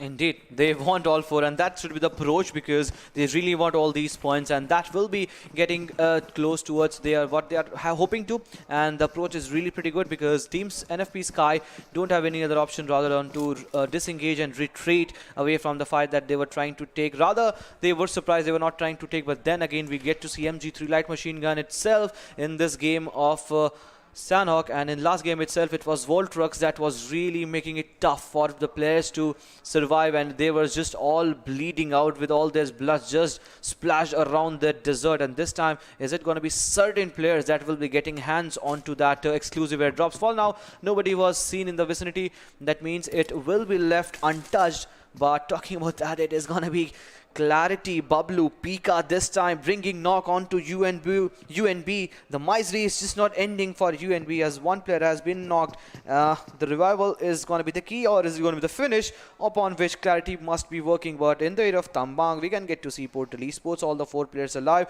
and the fight that we were expecting to happen, that is still happening. The revival has come, and since it's a mid to long distance ranged fight, I mean, there is no option where Clarity Esports can go for a charge. Well, that certainly could be the case, because when it comes down to the play that is being showcased right here from these teams, it is going to be a decent outing for so many of them, because of course, as of now, we're only just 7 minutes in, and in the 7-minute marker itself, we are looking at quite a lot of teams that have been able to, well, get the information, and trying to convert that information into the kill department is the only thing that is lacking from this game. For now, it seems to be looking absolutely fine and okay for so many of them, but that's only the first zone. That is only the first phase. As the phase moves on along from first to the second, that is when things are going to get trickier and trickier. But on the other front, when we talk about the zone itself, the zone is going to be a bit on towards the teams that are finding themselves towards the western front, and so many of them are doing so. It is just Team Star making that late rotation for themselves,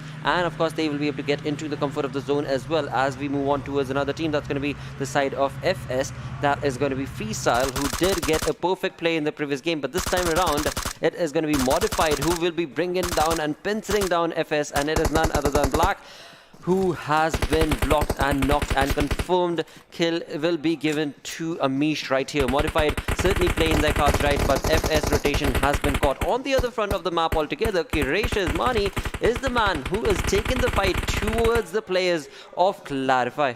Modified trying to win down the players of Freestyle. Now they're going on slowly and steady with Tyrant still hiding themselves in the smoke. It is really a tough challenge for him to get revive, and revive is not going to be the case as now Modified his bullet is on a charge. He has prepared on some of the bullets, but it seems that Malik and Respect will be trying really hard in order to get their teammates getting revived, but Modified really have some different idea whatsoever. But fine, for the moment they need to be careful because it is gonna be I8 that will be making a comeback into the Camp Charlie from the backhand side. But Bullet has certainly changed his stances, Bullet has certainly changed his position, and Tyrant, it seems that now he's standing on his feet, and rather he is standing on his feet and also applied that first hit on his favor. But Muhammad, the location is completely revealed, his coordinate has been completely revealed, but Zod from different direction is trying to bring that X factor with Bullet on the right hand side.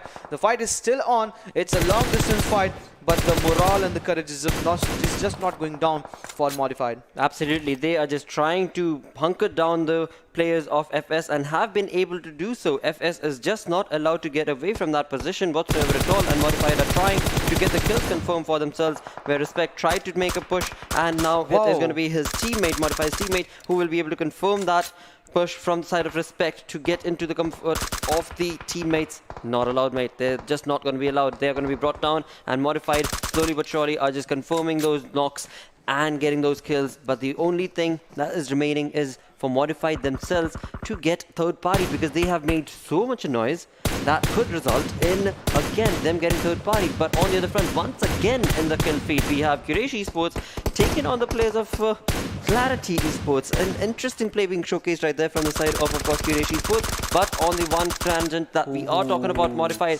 the burst that is being sprayed on, this team is just not stopping. Slowly but surely, they have made a push, but now it will all be down to Malik if he will be able to utilize his position in that watch tower, in that sniper tower, to take down this push coming in from Modified. But it looks easier said than done sort of a situation, because Modified, they are looking absolutely perfectly set up to get this kill confirmed for themselves, and in doing so, they are going to be walking away with 2 kills. Indeed. I mean, one is what they are standing at the moment, and they are certainly looking to convert into 2, as now they are trying to make a move, and it is a run for which they are running, and it is going to be Freestyle that has to retreat and disengage from this fight. Certainly, the gun gameplay is not working into the favor of Freestyle, because that was a long range fight, and as soon as the knock was coming in, the other players were getting also a lot of shots. But talking about shots, it seems that Team Star is on the back foot, as now 2 players, Fury and Loser, goes down, 2 still surviving, and it's a charge from none other than Ivy. Well, Ivy really trying their level best, but it will not be allowed, because Team Star are looking in focus and control, and they are going to be trying to take on and pincer down the players. But Ivy, they did get their they did play their cards right, and KSF is the man who has been able to get the knocks confirmed in 2 kills, and this team of Ivy Esports have 5 kills confirmed for themselves, 5 points already. But the zone is what they're going to now have to run towards, and it's only 70 meters, so that's going to be no problem whatsoever at all for the side of Ivy Esports as they get themselves moving on across. It is going to be also the side of Team QWERTY that was part of the kill feed, where we did see Team QWERTY taking on the players of North Esports. When it comes down to North Esports as players, they have been brought down to a 2-man squad, where Daku and Snow are the only 2 remaining, whereas for for the side of Team QWERTY, they are looking pretty neat. And talking about the rotations that are being brought on along, it was Team ZARAR making a water rotation from the western front and have found themselves in the close proximity of Portal Esports. Not entirely sure if Portal Esports have spotted them or not, but it certainly seems like that is not the case, at least for now. On the other front, I8's player finally on our screens, going to be taking on the players of 52X Rage, and it is going to be the nade parade that they are trying to bring on. But it seems like I8's 52X is faster, is going to be bringing down I8's Blade, who was trying to go on for a flank angle, but 52X will not be allowing that. And on the front, it is going to be Cairo who will be bringing in that snail space approach, but slowly but surely going to be pushing the players of I8, and in doing so, it seems like a very interesting play is being showcased from both of these teams. But this team of 52X Rage, they better be careful, because as they try and get that revival, I8 is going to be well equipped and prepped to get themselves the fight that they want. And when it comes to I8, this team does not back out of any of those fights, and in doing so, 52X Rage have now gotten knocks as well. And not only knocks, it seems like kills have been confirmed. And talking about kills, well, there you go. 4 kills confirmed for I8. Yes, they did take those knocks, but they ended up using those knocks as baits. And as they did so, the other 2 players who were remaining, that was Crypto and his teammate, just completely moved on along and got the kills confirmed for themselves. And in that, 52x Rage has been eliminated. Crypto and Museum to the rescue for the sides, and it was for a moment looked like that 52x Rage can have the better half and will have the last laugh, but certainly was not the case as both the players chimed in and bait the savior. It was an all easy affair for them, but as soon as the circle made a shift, we talked about, especially you talked about the water rotation that ZARAR was trying to make a move, but it seems that now Portal Esports, they're still unaware of the situation because the triangle is certainly popped out in some different directions, rather not in a direction where ZARARs are trying to make a move. That means the location and the rotation is still unknown, but UAGxTUF are slowly and steadily gathering the pace and are finding themselves in a closer proximity where ZARAR's players are actually positioned, and it will be a head-to-head fight that I would love to see because both the teams need all these points. ZARAR on a different tangent got the chicken in the last game itself. This time indeed it was not the 2 game that really they wanted to be. That should have gone in the favor, but that didn't. But certainly it is going to be this time where they need to fight themselves in that situation. But all of a sudden, Team QWERTY is trying to turn the tide, as now IB are getting a lot of dent with 1 player KSF being knocked, 1 player on the open while trying to make a rotation, completely being finished, and now 2 players are still alive. And now we are getting to see the fight that we were expecting from. Vaz brings 3 knocks onto the players of UAG, and the fight that we were preempting and expecting to happen is certainly off the go, and that has gone the green signal, as now the green marker team, that is going to be ZARAR Esports, are trying to take down the players, as now Edgar is still surviving, the last player, the last hope for UAG in this game of Sanhok. But will he be able to survive in all these situations, because it's everything burning, it's an inferno that has been created, the grounds are burning, the skies are turning red, the waters are turning red rather than, and it is going to be tough chance, tough luck for them, as now they did put it on with 1 player still alive. It is going to be hope alive. As soon as that happens, it is going to be 1 player thought that has been getting eliminated. But before that happens, it's going to be serious that will be taken away. Was brings in with Cronus M249. That action really put the full stop to this fight. What a play being showcased from ZARAR indeed, and in doing so, TUF have been eliminated. And moving on along, we are going to be looking at ZARAR making a rotation. Almost 450-500 meters is the distance that this team will have to cover.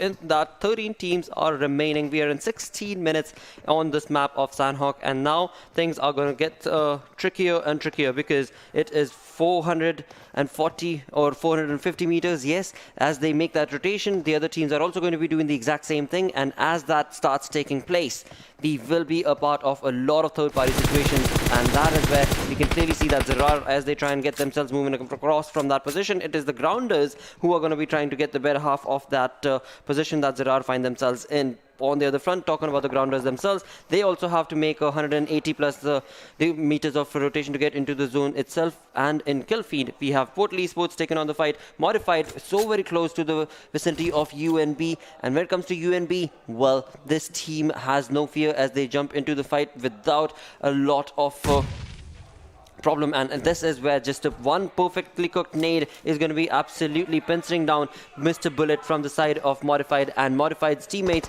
are going to be right across him, but will they be able to give him the revive that he requires? Because when it comes down to the side of Shazam from UNB, this dude is going to be so very much wanting to confirm the kill, but it is I8 who get the better half of that fight. Yes, it was Shazam who knocked the player, but I8 stole the kill away, and Modified Amish could not even revive his teammates. So it is looking like Modified can be third party from I8, and that is exactly what is happening, where from one side it was UNB, but from the other it is I8 who are now pincering down Modified. Who is joining the party? Who is joining the party? It is going to be none other than I8 that is joining the party, and in doing so, it is going to be Shazam that has got a lot of hit onto his body, and also that dead shot has gone down, and all of a sudden, the tide are just turning odd for UNB. As soon as that happens, the player needs the revival, but not the case, and now Reviews goes down. You cannot show the back, even if you are I8. Your back is not made of steel, as you will be getting a lot of shots if you are trying to show the back, and this is one basic if any team, any player does, even if you are a top, you will be taken down. You certainly will be taken down. There's no two ways about it. 18 minutes into the game, we are looking at UNB, who were a few minutes ago so very strong, but now have been eliminated because it is I8 who have stepped into the arena. Ring the bell, open the doors. It is going to be I8 without question, parading in, taking in those kills, and once again, fourth circle, and this team has confirmed 8 kills for themselves, eliminating teams one by one, and have it moving on to pincer down that many more teams. And they are not done. They are still not yet done, because now I8 is going to be pushing on and pressurizing the players of FS, and will be completely destroying Tyrant from the lobby, and confirming that will give I8 their 9th kill. With 19 minutes into the game, we are left with 10 teams surviving. 10 teams still surviving. As the custom says, I'm in a lot of ruckus, lot of chaos, and a complete set of turmoil. A siege is what we are heading towards, where a lot of teams are finding themselves into, as now it is going to be a tough task for I8 to make a move into the zone, as now they have tried to spot down the players, but there is still an option for I8. If they rather try to take the back angle, there's still an option, but it seems that now Clarity will be making a move, and one player can do the business, and he spotted down one player, two player falls down. Clarity, Bablu, they are also going down all of a sudden, but Dubai has taken a certain dent onto the players of Clarity Esports.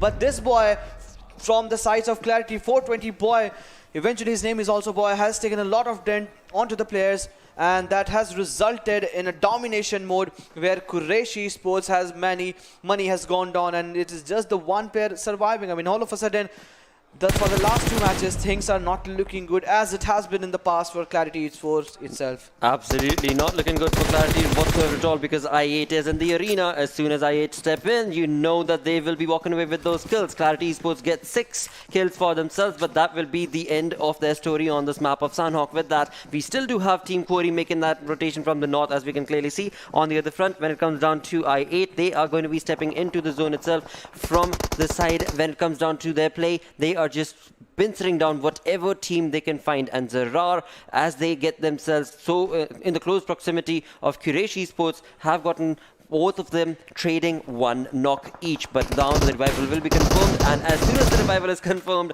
it is going to be Quraysh's Dubai who will be absolutely pincering down the player of course, ZARAR, where it is looking like Quraysh Esports this time around have had a really good game. They have been able to confirm 6 kills already, and now it seems that there will be no more opportunity for the side of that team, because ZARAR will be stopping them in their tracks. They have been stopped certainly by ZARAR Esports. One player still surviving, the one that gets the revival if that happens, and that has certainly happened. Now 2 players strong, they must be moving away into the circle, but there is one team on the left hand side we can get to see, and that is going to be of Ivy. And from sides of Ivy, there is going to be 2 players still surviving, but Blade on a charge was trying to make a move again, but has been certainly pinned down. This time again, QWERTY Esports, come on, man. This time you really have a chance. One player is again knocked down, and they are hunting down the player. And as soon as their big team is getting eliminated, it will be an easy task for them to survive. But in doing so, it is going to be 2 players that are on their feet. That means Destroyer needs to get the revival done. And all the 2 players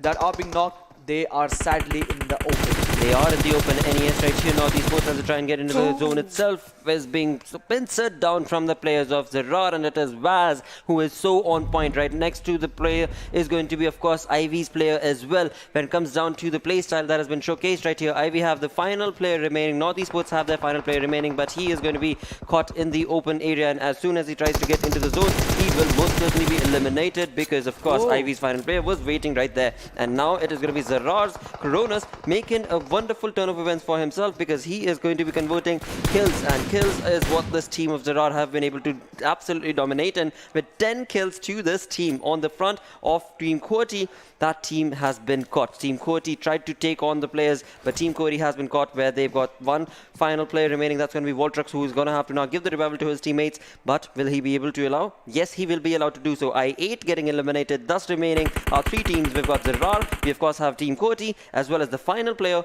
remaining from the side of Ivy. That's going to be Fady, but none of them find themselves in the zone itself. But on the front, the team that is going to be finding it pretty useful, and of course the cover is going to be Team QWERTY once again. Team QWERTY is in the zone. They are going to be finding themselves in the comfort of the zone. As they do so, they will be having a control. They have the flank angle, but the other 2 teams, they are going to be out in the open. ZARAR, Flores right there trying to make a run for it in the open is certainly going to be able to do.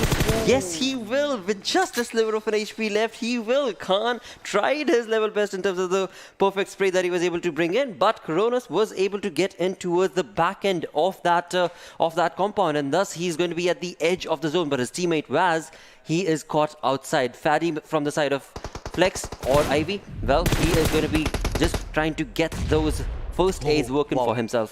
One grenade was lobbed in from the sides of Khan, and that's what made it really important for them. And it seems that it's just a matter of a second where QWERTY will be getting that chicken. It's just Faddy surviving from the sides of Ivy that is using all the first aid. The last one is still left, and it is just a matter of seconds where Team QWERTY will be finally getting one chicken. 5 plus 4 plus 3 is what the total number of chicken they have secured. But before going down, he is making sure that he will be getting a huge chunk of damage into its favor, and total of 12 to 13 kill is what they were able to secure. If they were able to get that last player down, certainly that will be one more into the favor. But no, the last player went down to zone as they were able to get that 12 kill chicken. 1876 damage is what they were able to secure, and now the contestation between them, honestly, with the rest of the lobby, I mean, this is looking good. Freestyle before this match really had the chicken, and they got that step up. This time it was QWERTY, and now they are at second position. With IH still at the top, nobody is just able to touch them, but the second and third tables are just toppling. That is so true. That is so true. And in that, we do have a Team QWERTY bringing in the play that was required off of them. From yesterday till today, Team QWERTY have made it a huge improvement in terms of their play style. And that play style change is working for this team, where all the players are synergistically moving on together and creating those dominating runs. But in those dominating plays, we did again see I8 get themselves so many kills, so many points, that team is now probably going to be moving all the way into the 200 marker when it comes down to the overall standings. We will see. But for now, let's have a look at the most valuable player coming in from this game, where there were so many players who were looking really, really ferocious, but who will get that MVP. Vaz, none other than Vaz from the sides of ZARAR Esports. 4 kill, 1175 damage, and this lad survived for a long time and really gave a lot of chance, a lot of opportunity for Cronus to make a move into that small little hut and himself finding into that blues, and that has resulted himself getting 367 healing done.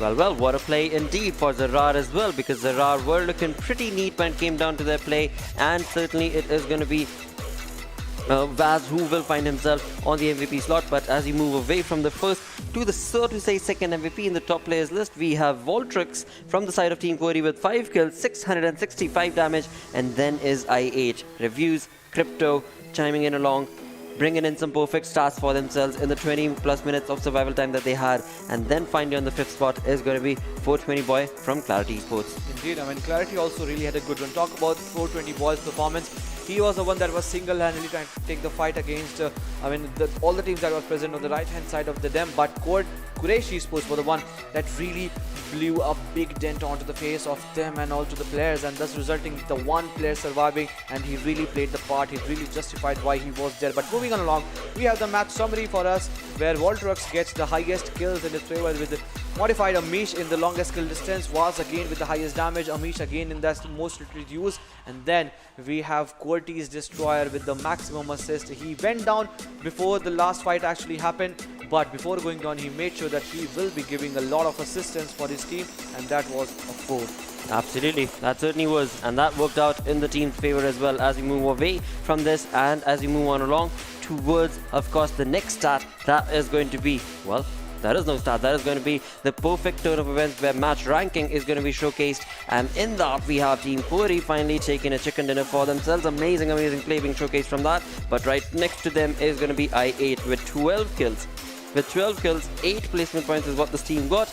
And in doing so, they have been able to get 20 points for themselves, and ZARAR also going to be finding themselves exactly at the same marker with 20 points, and 1 point shy is Ivy on the 4th spot. But alongside all of this, QWERTY Esports' performance has dropped quite a lot. They are getting the kills. They are certainly getting the kills, but in terms of the way I8 is stealing the opportunity, yeah, QWERTY is getting affected. I mean, their Clarity's position is getting affected, their gameplay is getting affected. Indeed, they are getting in terms of the total placement points, and we'll get to see what sort of affection they have got in terms of the detrimental damage that they may have dealt with and inflicted to, in terms of what sort of downward leap that they have gotten, because again it is back-to-back good performance coming in from the sides of Team QWERTY and also from the sides of Grounders that were the contenders for the top 3 and top 4, but certainly not a good game again for 52X Rage Esports. We were just hoping at the start of this day 3 region finals, while obviously this Pakistan region, but certainly Rage Esports right off the go, they were looking certainly different in terms of gameplay in the semi-finals, but none of that gameplay has been showcased in this regional finals itself. We have played a lot of games, they have played 11 to be more precise, but in the last 11 games they have been again faltering down, and that has resulted in getting 0 itself in this match. That is true. They are just not being allowed. They are being pincered down no matter what sort of a rotation they end up making. With that, it is time to move on through with the Oppo F19 Pro moments, where right off the bat in the first few minutes itself we did see Ivy try and take on the fight, but then we moved on along towards the side of Team QWERTY, where it was Team QWERTY's player who were looking so very neat as they moved on from one fight to the next and absolutely pincered out and dominated their competition. But it was not as easy as said as done, because when it came down to the play itself, there were so many teams who were part of the fight. We were in the 12-minute marker and we still had 16 teams, and that is when things started moving on across onto a different board altogether, where teams did take on a lot of onslaught. This is where I8 absolutely pincered down the players of 52X Rage, and this is when the team of course I8 pushed on from the western front of the zone and then completely started just rushing across the entirety of the board to get those points for themselves. Indeed, I mean, UNB were also looking good until unless they started getting pinned down by I8, but I8, tight being I8, I mean, they really found themselves in the position, in the precarious position. This was the grenade from the 420 Clarity's player that really dealt a huge amount of damage onto the players, and then it was an all easy affair for Team QWERTY because they were holding the zone. The dip was certainly working to the favor, the ground, the elevated ground. Other teams have to come through that dip, and rather Voltrux and the players from the sides of Team QWERTY had to just be on the same position, and then it was those last moments where Faddy, the last player surviving from the sides of IV, tried to bring down one player. He would get the knock, but certainly was finished off through that blues. And then we got to see the overall ranking, where I8 Esports getting to the 201 markup.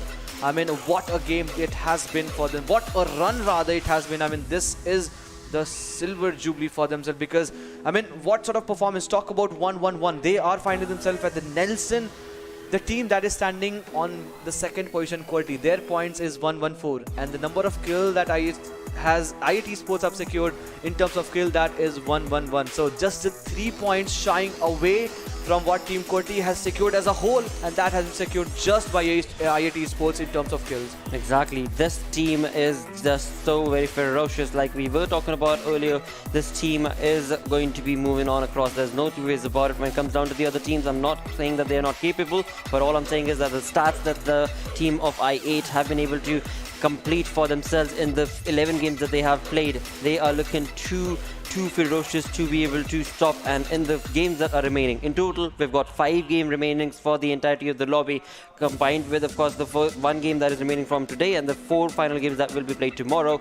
That will be the showcase of these teams that are the remaining 15 teams, and they will have to try and bring in that sort of a start for themselves. But it's of course not going to be easy when you've got the likes of I8 in the lobby. And as we move on along towards the total damage, we do have a lot of towers being created this time around from Team QWERTY, 1876 on towards Ivy with 1004, moving on towards ZARAR 1840. A lot of interesting fights that these teams did take place and did take part in, but in all of that, some of these teams, they were allowed to take on the fights, but no point were given to them because they were not able to convert the knocks into a kill. And that is where we do see 52X Rage and the others finding themselves. And with that, we've got 3 games done for the day. We've got 1 more game remaining, but before we can take care of that game, it is time to go on that short little break. We're going to be right back. Please stick around.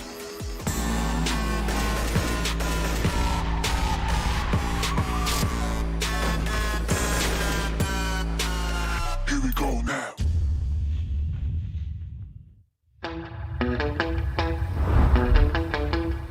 Are you keeping it real?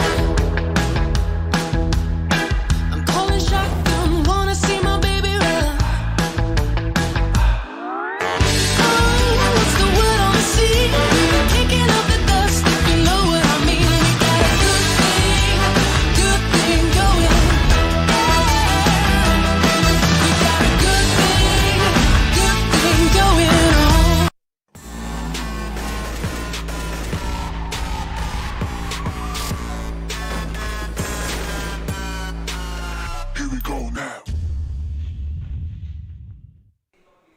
Well, like he said, we did have a quick break in that, and now it is time to jump into fourth game. That will be, of course, bringing on the memory of Erangel once again. So let's have a look at the schedule where the entire day's progress will be showcased. We started things off on Erangel, yes, where Portal Esports took the game by storm and were looking pretty ferocious as they did so. And as we moved on across to Miramar, it was Freestyle that took in the reins and took the game with the chicken dinner for themselves. But along with that, as the day has been progressed on, Team QWERTY finally getting themselves the true deserving gameplay that was required from them, giving them the chicken dinner. But now for the finality of the day, that is going to be on Erangel, of course. We shall see which team will it be that will get the reins of this entire game and will be able to get and walk away with the chicken dinner. Indeed, it is going to be the case. As now, QWERTY FS, it has been a good day itself for them. Some sort of comeback we have also seen for Portal Esports. So one more team they'll be getting to see might be making a comeback. But before that, we have to see what sort of performance, what sort of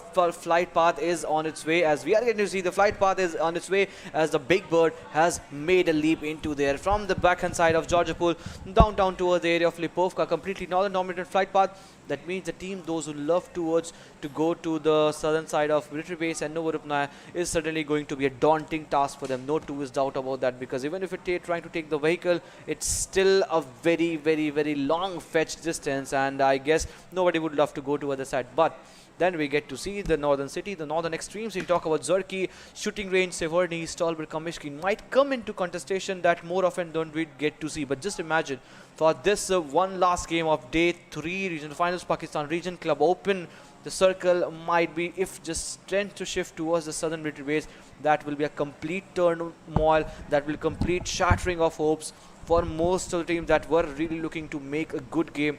And that can be one thing that I can really expect. I mean, a lot of adventures, a lot of excitement is what I really expect to happen. But then we have IB jumping towards the area of northern Georgia, and then we have Severny is where Team Star is jumping towards the same area. Polana is where Quraysh Esports is moving towards, and it seems that Lipovka is where ZARAR might find themselves into. We have to still wait for that. We will. But with that, a very interesting circle being drawn right there, where it is going to be favoring the northwestern front of the entirety of this game. And perfect approach where we could very well see maybe even a Zarki shift as well, and that would be a unique zone that will be created. But that is only if that ends up happening. For now, we are looking at the teams who are going to be bringing in the fight, and it seems like Modified have found a fight of their own. And on the other front, it is going to be none other than Ivy against the players of, well, QWERTY Esports. And QWERTY Esports, they are going to be, well, pincered down. Not necessarily, because they do have all 4 players in the vicinity, whereas and as far as the minimap can clearly give us the information, it is looking like it is going to be only 2 players from the side of Ivy who have dropped into the vicinity of QWERTY Esports. So again, a lot of anticipation can be expected where QWERTY should be able to take this fight, but could and will, there is a lot of difference between all of that, because we can talk about the stats, you can talk about the history, but of course when it comes down to the play style itself, every single fight is different. Every single fight that you jump into is going to give you a different result, no matter how different or how similar you approach the fights in terms of those situations. As of now, it is going to be, of course, QWERTY Esports who are going to be getting that perfect flank angle set up for themselves and trying to get the information and trying to just wait for the opponent team to give a little bit of an audio cue to give them the idea as to where that team is. And right here we do see with the Victor, Pika from side of QWERTY Esports is just waiting, is absolutely waiting. But that same exact is the same case for IB Esports as well, where we do see Flex, a ball right here, who is, well, he has given away the information.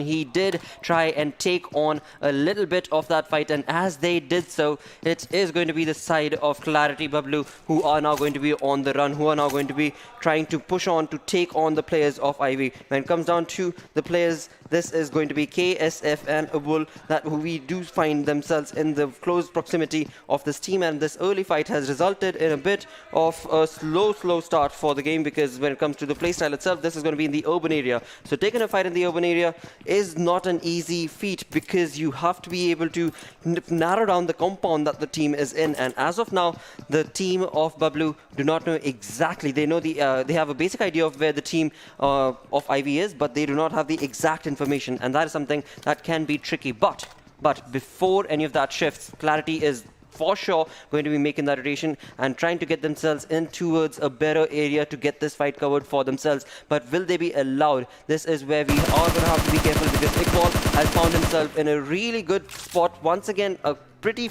interesting flank angle that he's been able to create. On the other front, talking about Clarity, seems like that team is going to be backing out. Seems like Clarity is going to be backing out of this fight, where just the two players from UAGxTUF have just completely played mind games against the players of Clarity Esports, making them stop that push, and have now resulted in Clarity Esports falling back from the entirety of this fight. An amazing mind game being showcased from the side of Ivy, where it is going to be Pika and of course 420 Boy who are going to be falling back to get into their vehicle and get away from that situation, and that will leave the players of course Ivy all by themselves. And wonderful start that has been showcased from there. But as we move on outside the zone, we shall move towards Milta Power, where we do see ZARAR Esports have gotten themselves acclimated and segregated in a pretty interesting drop. But right next to their vicinity is going to be Portal Esports, and if ZARAR ends up deciding to make that rotation exactly through Milta, then there could be a contestation against the players of Portal Esports. As of now, all the teams are going to be trying to get themselves acclimated into a decent compound and get the loot segregated for themselves. But seems like Modified's Bullet is not off to a good start, because it is going to be Thor with his Karel and UMP going to be pushing on along to get that kill confirmed. A revival has been given for now from the side of Mod Bullet, but Bullet is not looking good when it comes down to his health, and again when it comes down to his teammate Zod, who was able to give him that revival, will also not be allowed to stand up for long, because Thor and his teammates have pushed on with such massive force that it is going to be raining bullets and lead, and of course all of these nade parades that are being brought on alongside the players of Modified. That Amish and Hamid are the only players. Correction, Hamid has been brought down. It is only Amish, and Amish is trying his level best to bring in the kills for himself. He has not been able to confirm a kill, but before he is able to do so, UAGxTUF will be confirming the kills. They will be getting the 4 perfect points for themselves in the first 6 minutes of the game itself. An amazing start to this team, but sad start for the side of Modified. They tried, they certainly tried, they held their ground right, but they were just not allowed, and they were pincered down in terms of the way that the team of TUF UAG pushed on to create that amazing skill and kill, and in that they have gotten the compound as well. Now as we move on along towards other teams that we can anticipate taking on a fight, we do see a lot of teams actually. So if you look on towards the southern part of the map itself, in the zone itself, we do have FS Malik and Tyrant, who have created a 2-man split. The team rather has created a 2-man split, and that's not it. If we look on towards the team of Star as well, that team has also created a 2-man split. An interesting showcase of 2-man split sort of situations from the side of these teams, where so many of these teams, UNB also creating a the team into a split sort of a situation where the players are going to be kind of in the vicinity of Team Sky, but for the moment that is certainly not going to be working or rather against their position, because there is no fight that is being seen for now. On the other front, Quraysh Esports, this team had a pretty good run in the previous game. This team were absolutely in control in the way that they were able to bring in those kills.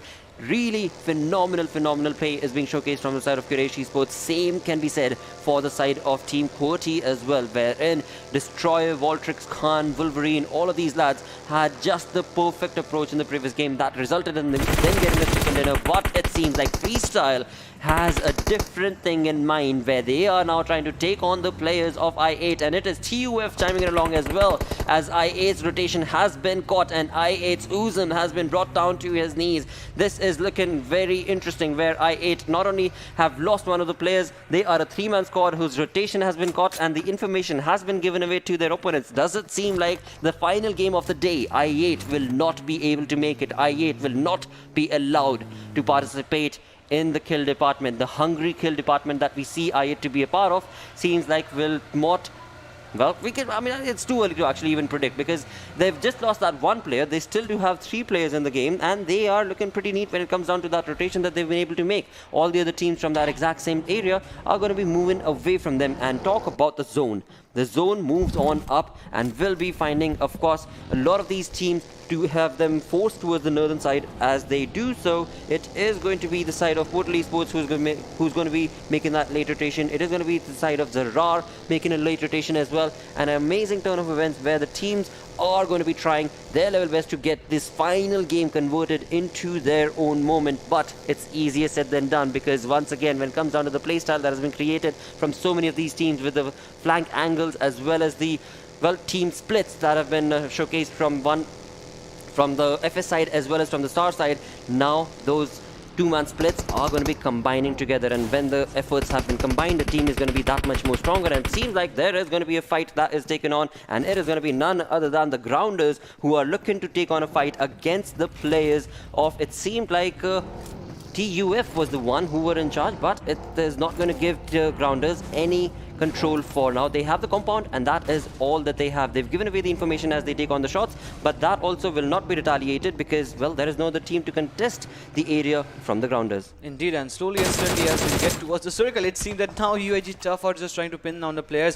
It was the Grounders that were finding themselves in the same situation, but now it is going to be Virus that is really looking tough at this moment, as now complete control is what UAGxTUF are holding of that Mount Everest that we get to see from the southern side of Georgia Pool, and a lot of fight that has actually erupted, and we have seen some historic fight that has been written in that history book itself. Can history repeat itself if the circle tends to go and restrict to the same area? It will be UAGxTUF that will be getting the better half of it, but before that happens, it is going to be Quraysh Esports now aligning onto the players of Star, and Team Star's Fury goes down before taking any pixel of damage, and he falters down. It was a soft elimination for me, and now it is going to be an easy task, rather not so easy, but still the distance is far-fetched. But it seems that the flank angle is certainly working in the favor of Quraysh Esports, as now Adi is trying to bring down the rest of the players, as now Gyro God along with Anonymous and Zingor is still surviving, and it seems that Fury is still in the hope of getting the revival done. But Quraysh Esports, they rather need to make sure that if they have secured that knock, that kill needs to be converted,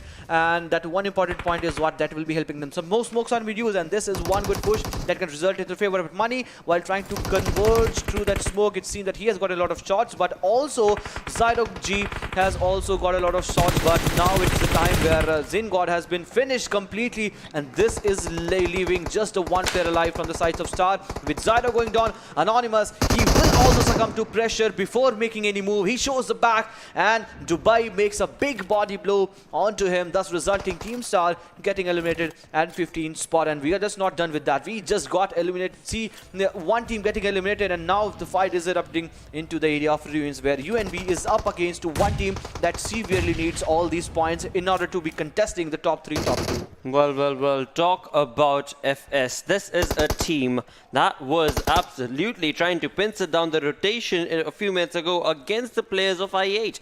And now they themselves have been caught. They have been caught because it is UNB who know exactly where the side of Freestyles players are, and in doing so, UNB are just waiting patiently for FS to make one small little mistake, and as they do, it will be punished severely because it will be a kill confirmed for UNB side in terms of the way that this team is making this push. But wait. They're not making a push. They have decided to move away.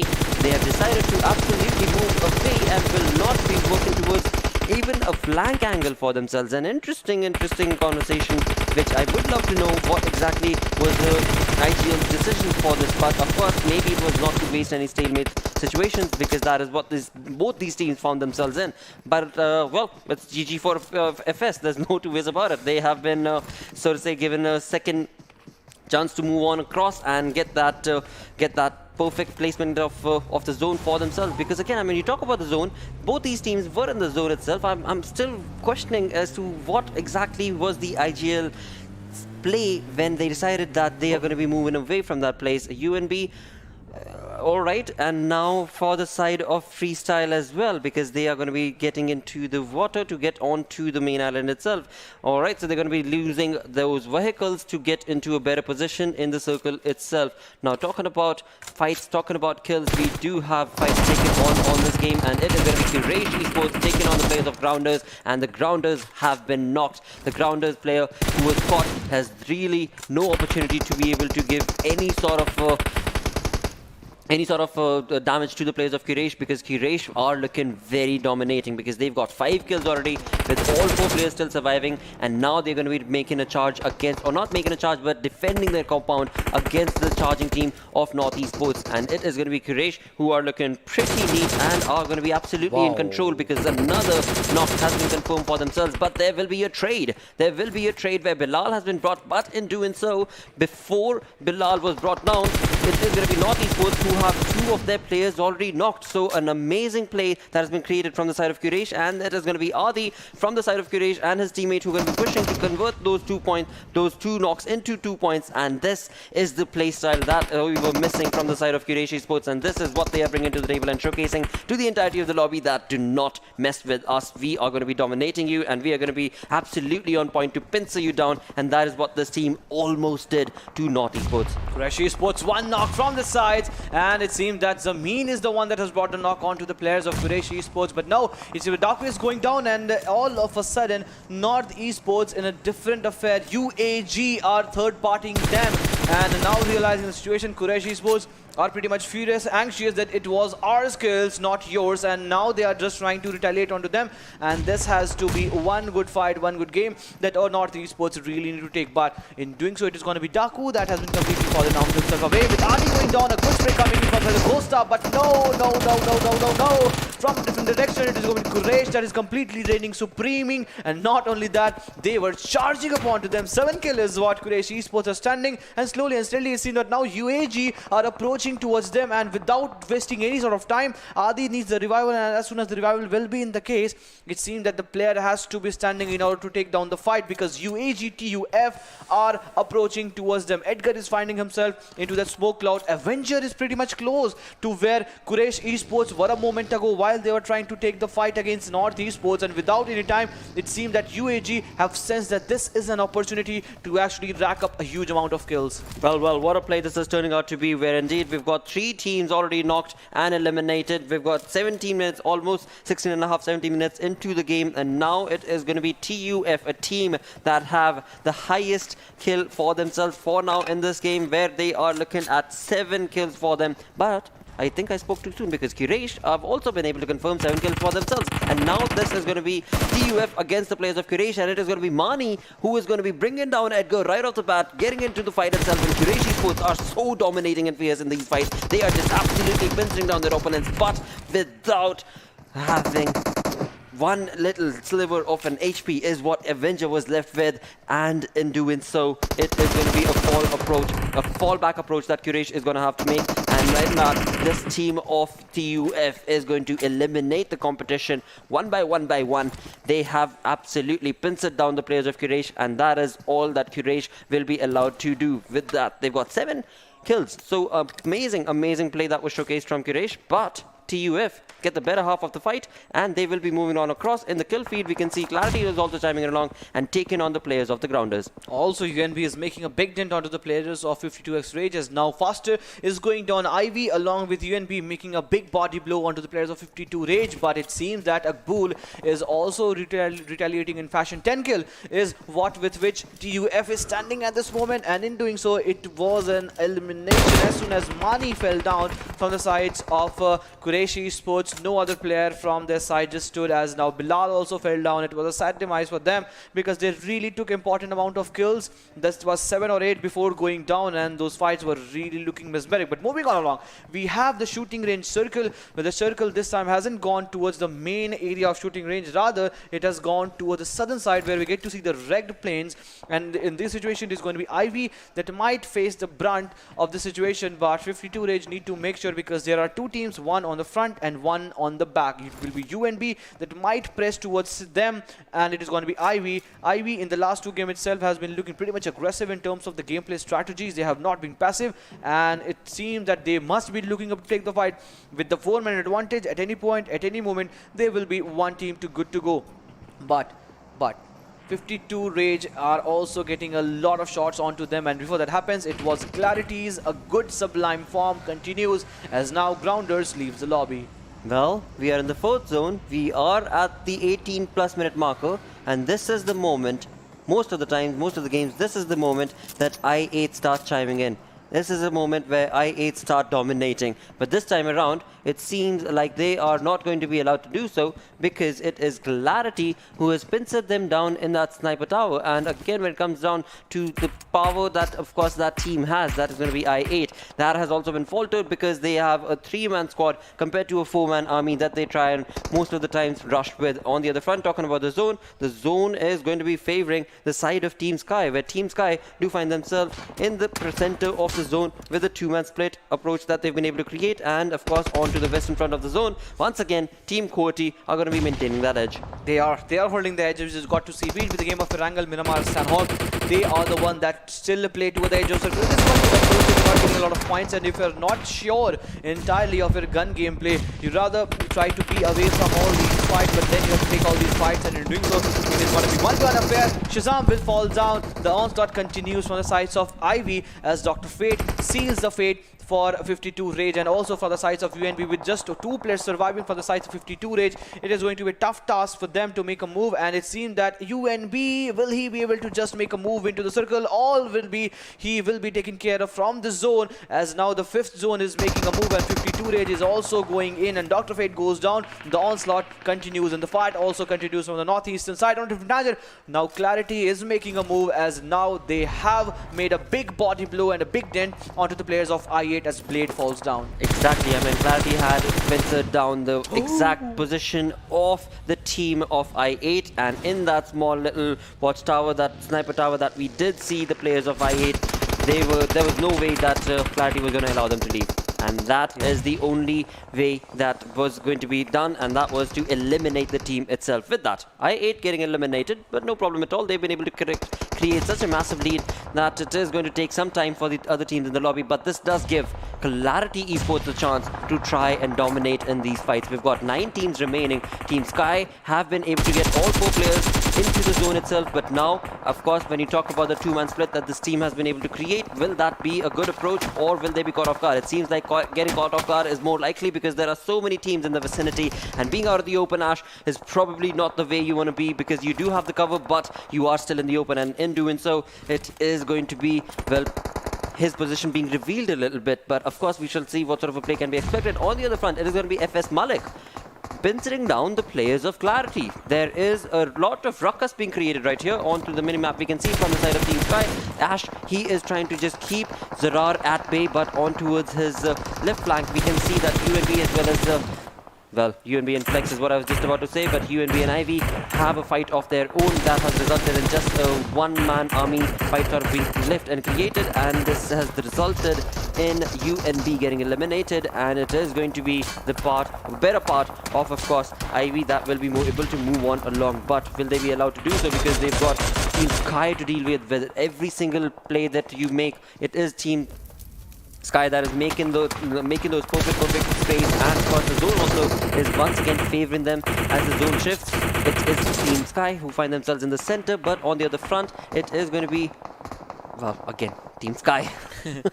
Indeed, I mean, Team Sky is really trying to assert the dominance in every 360 direction, but still not able to get at least one defeat. The knock is there, certainly, but the revival will also be the one thing that the opponent teams will be doing for sure. But as soon as the circle will churn in, and the circle shifted, resulting 2 players of Team Sky finding themselves in the central line of the circles, and now again, as you perfectly mentioned, Thor goes down, the revival will be again the case. That means Team Sky are getting all the damages, but they're just not asserting, they're just not over-aggressive. But as soon as the ZARAR Esports were on a move, it seemed that now is the time where the 3 kills will be certainly helping them, and thus eliminating freestyles in just a blink of an eye. Kian just survives on slipper of an HP. ZARAR Esports leaves the lobby completely. UAG also on the receiving end, and it is going to be a tough task for Clarity to make a move, because just the 3 players alive, it seems that it can be a game end for them. But before that happens, it is going to be Pika that will be bringing that instant knock. 2 players knocked down. Tough 420 boy goes down, and the player needs a revival for sure, but it is going to be UAGxTUF. Edgar is looking pretty strong at this moment. It seems that they will be making a push. They won't be giving any sort of second chance for Clarity to survive in this situation. Edgar pretty much close to where the player Pika is knocked down, and it seems that Dani is in that crosshair. Dani is in that ground position.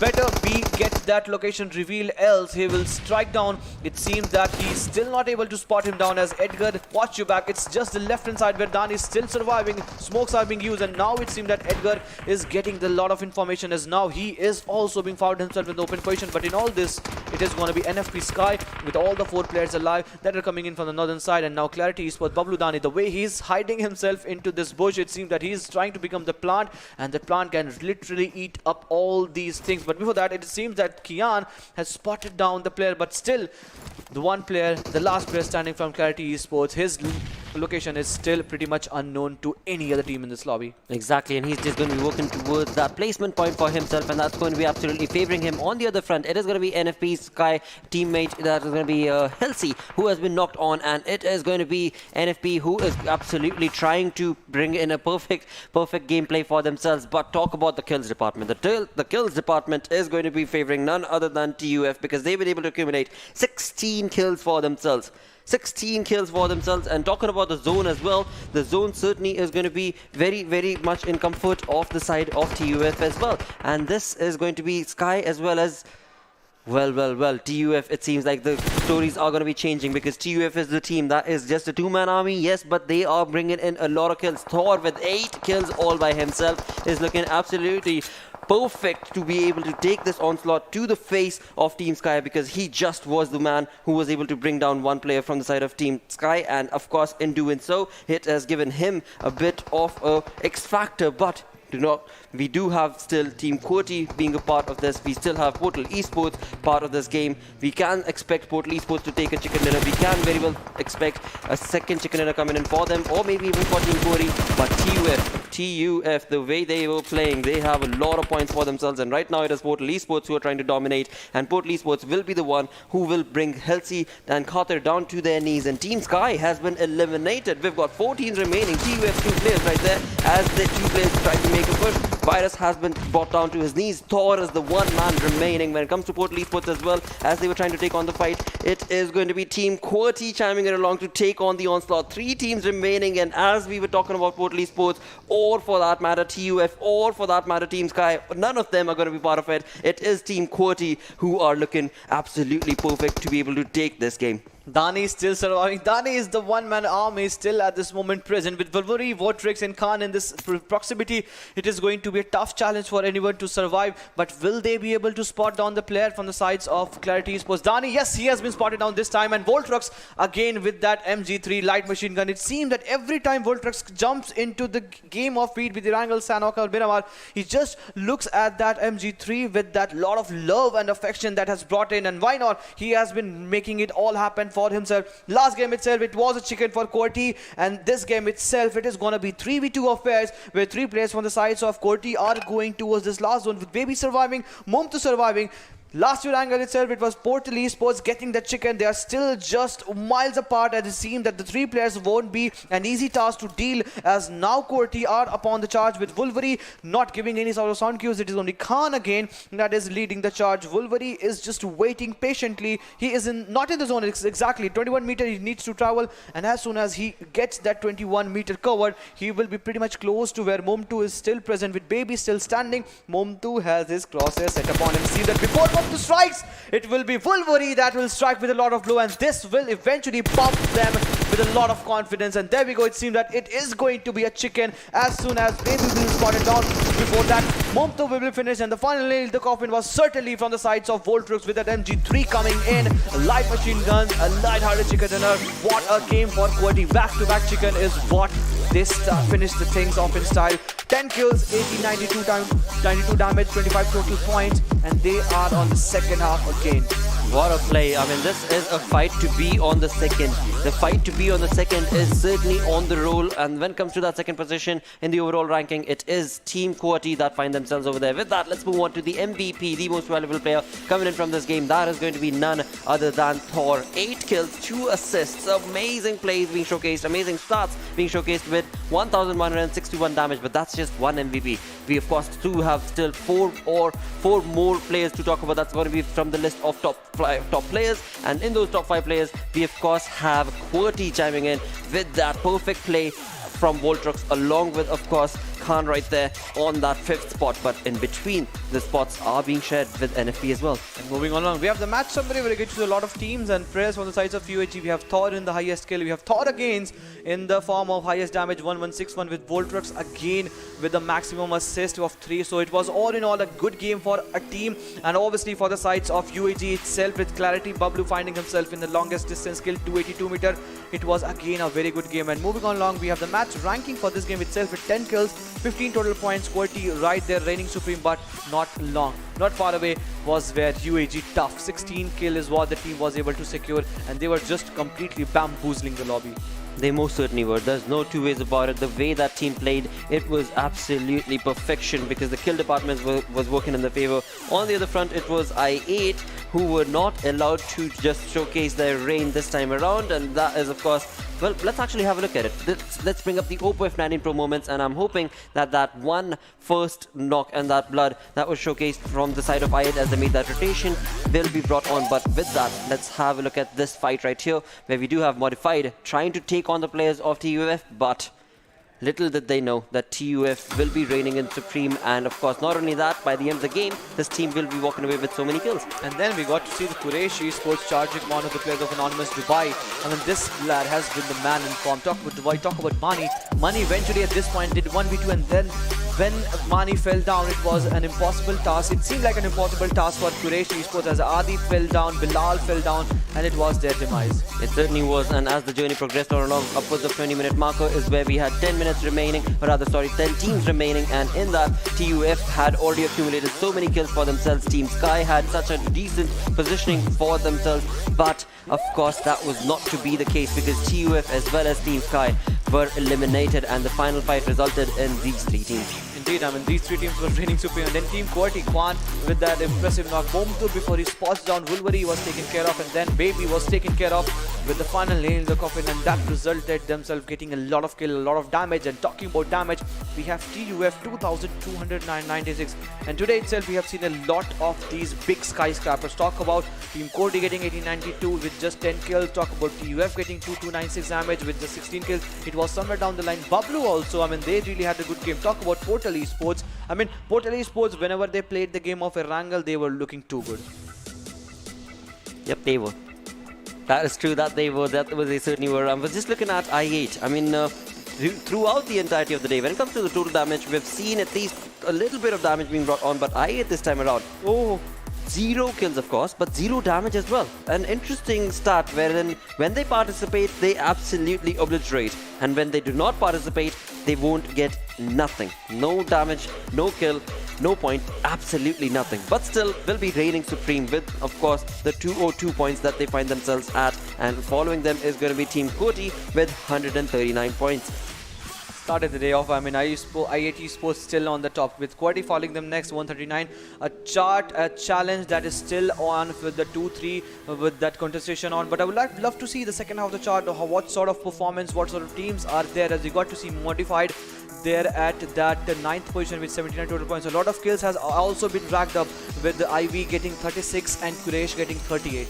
Wow, sort of a play is what this has turned out to be. Let's move on and have a look at the kill leaders, because these teams have been good, yes, but when it comes down to the play, these teams on the second page of the leaderboard only have 4 games remaining, and when you've got to reach 200 points, yeah, that's going to be a huge undertaking. That's not going to be an easy task. And in that, as we move on along, it is going to be none other than Crypto from the side of I8 Esports with 39 kills, 6 3,382 damage in the 21.5 minute of survival time. So an amazing turn of events for this dude, where this team itself is reigning in supreme and his teammate is right there on the third spot as well. Reviews with 29 kills, 5,355 damage.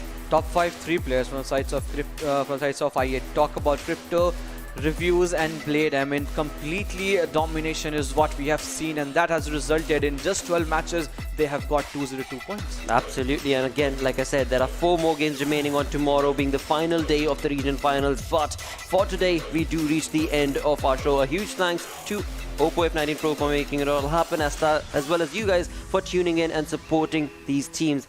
We will be back again tomorrow with the finals, but until then, take care. Bye-bye.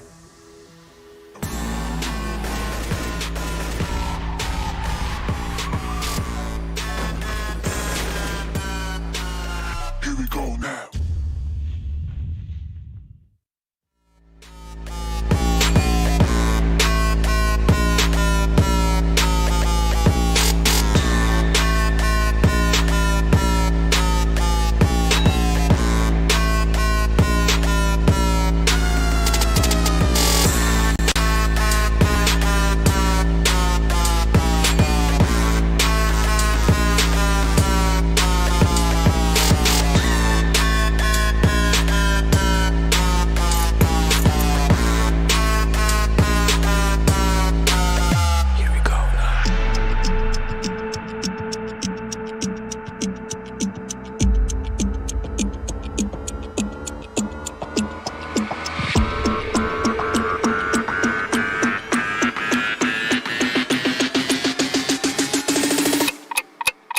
Here we go now.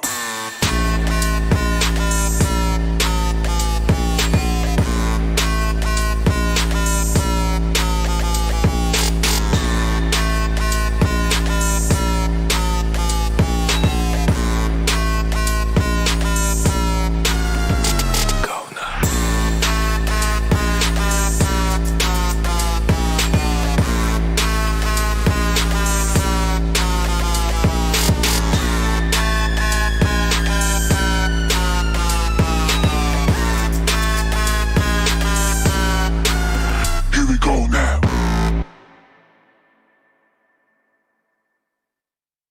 Here we go now. Here we go now. Here we go now.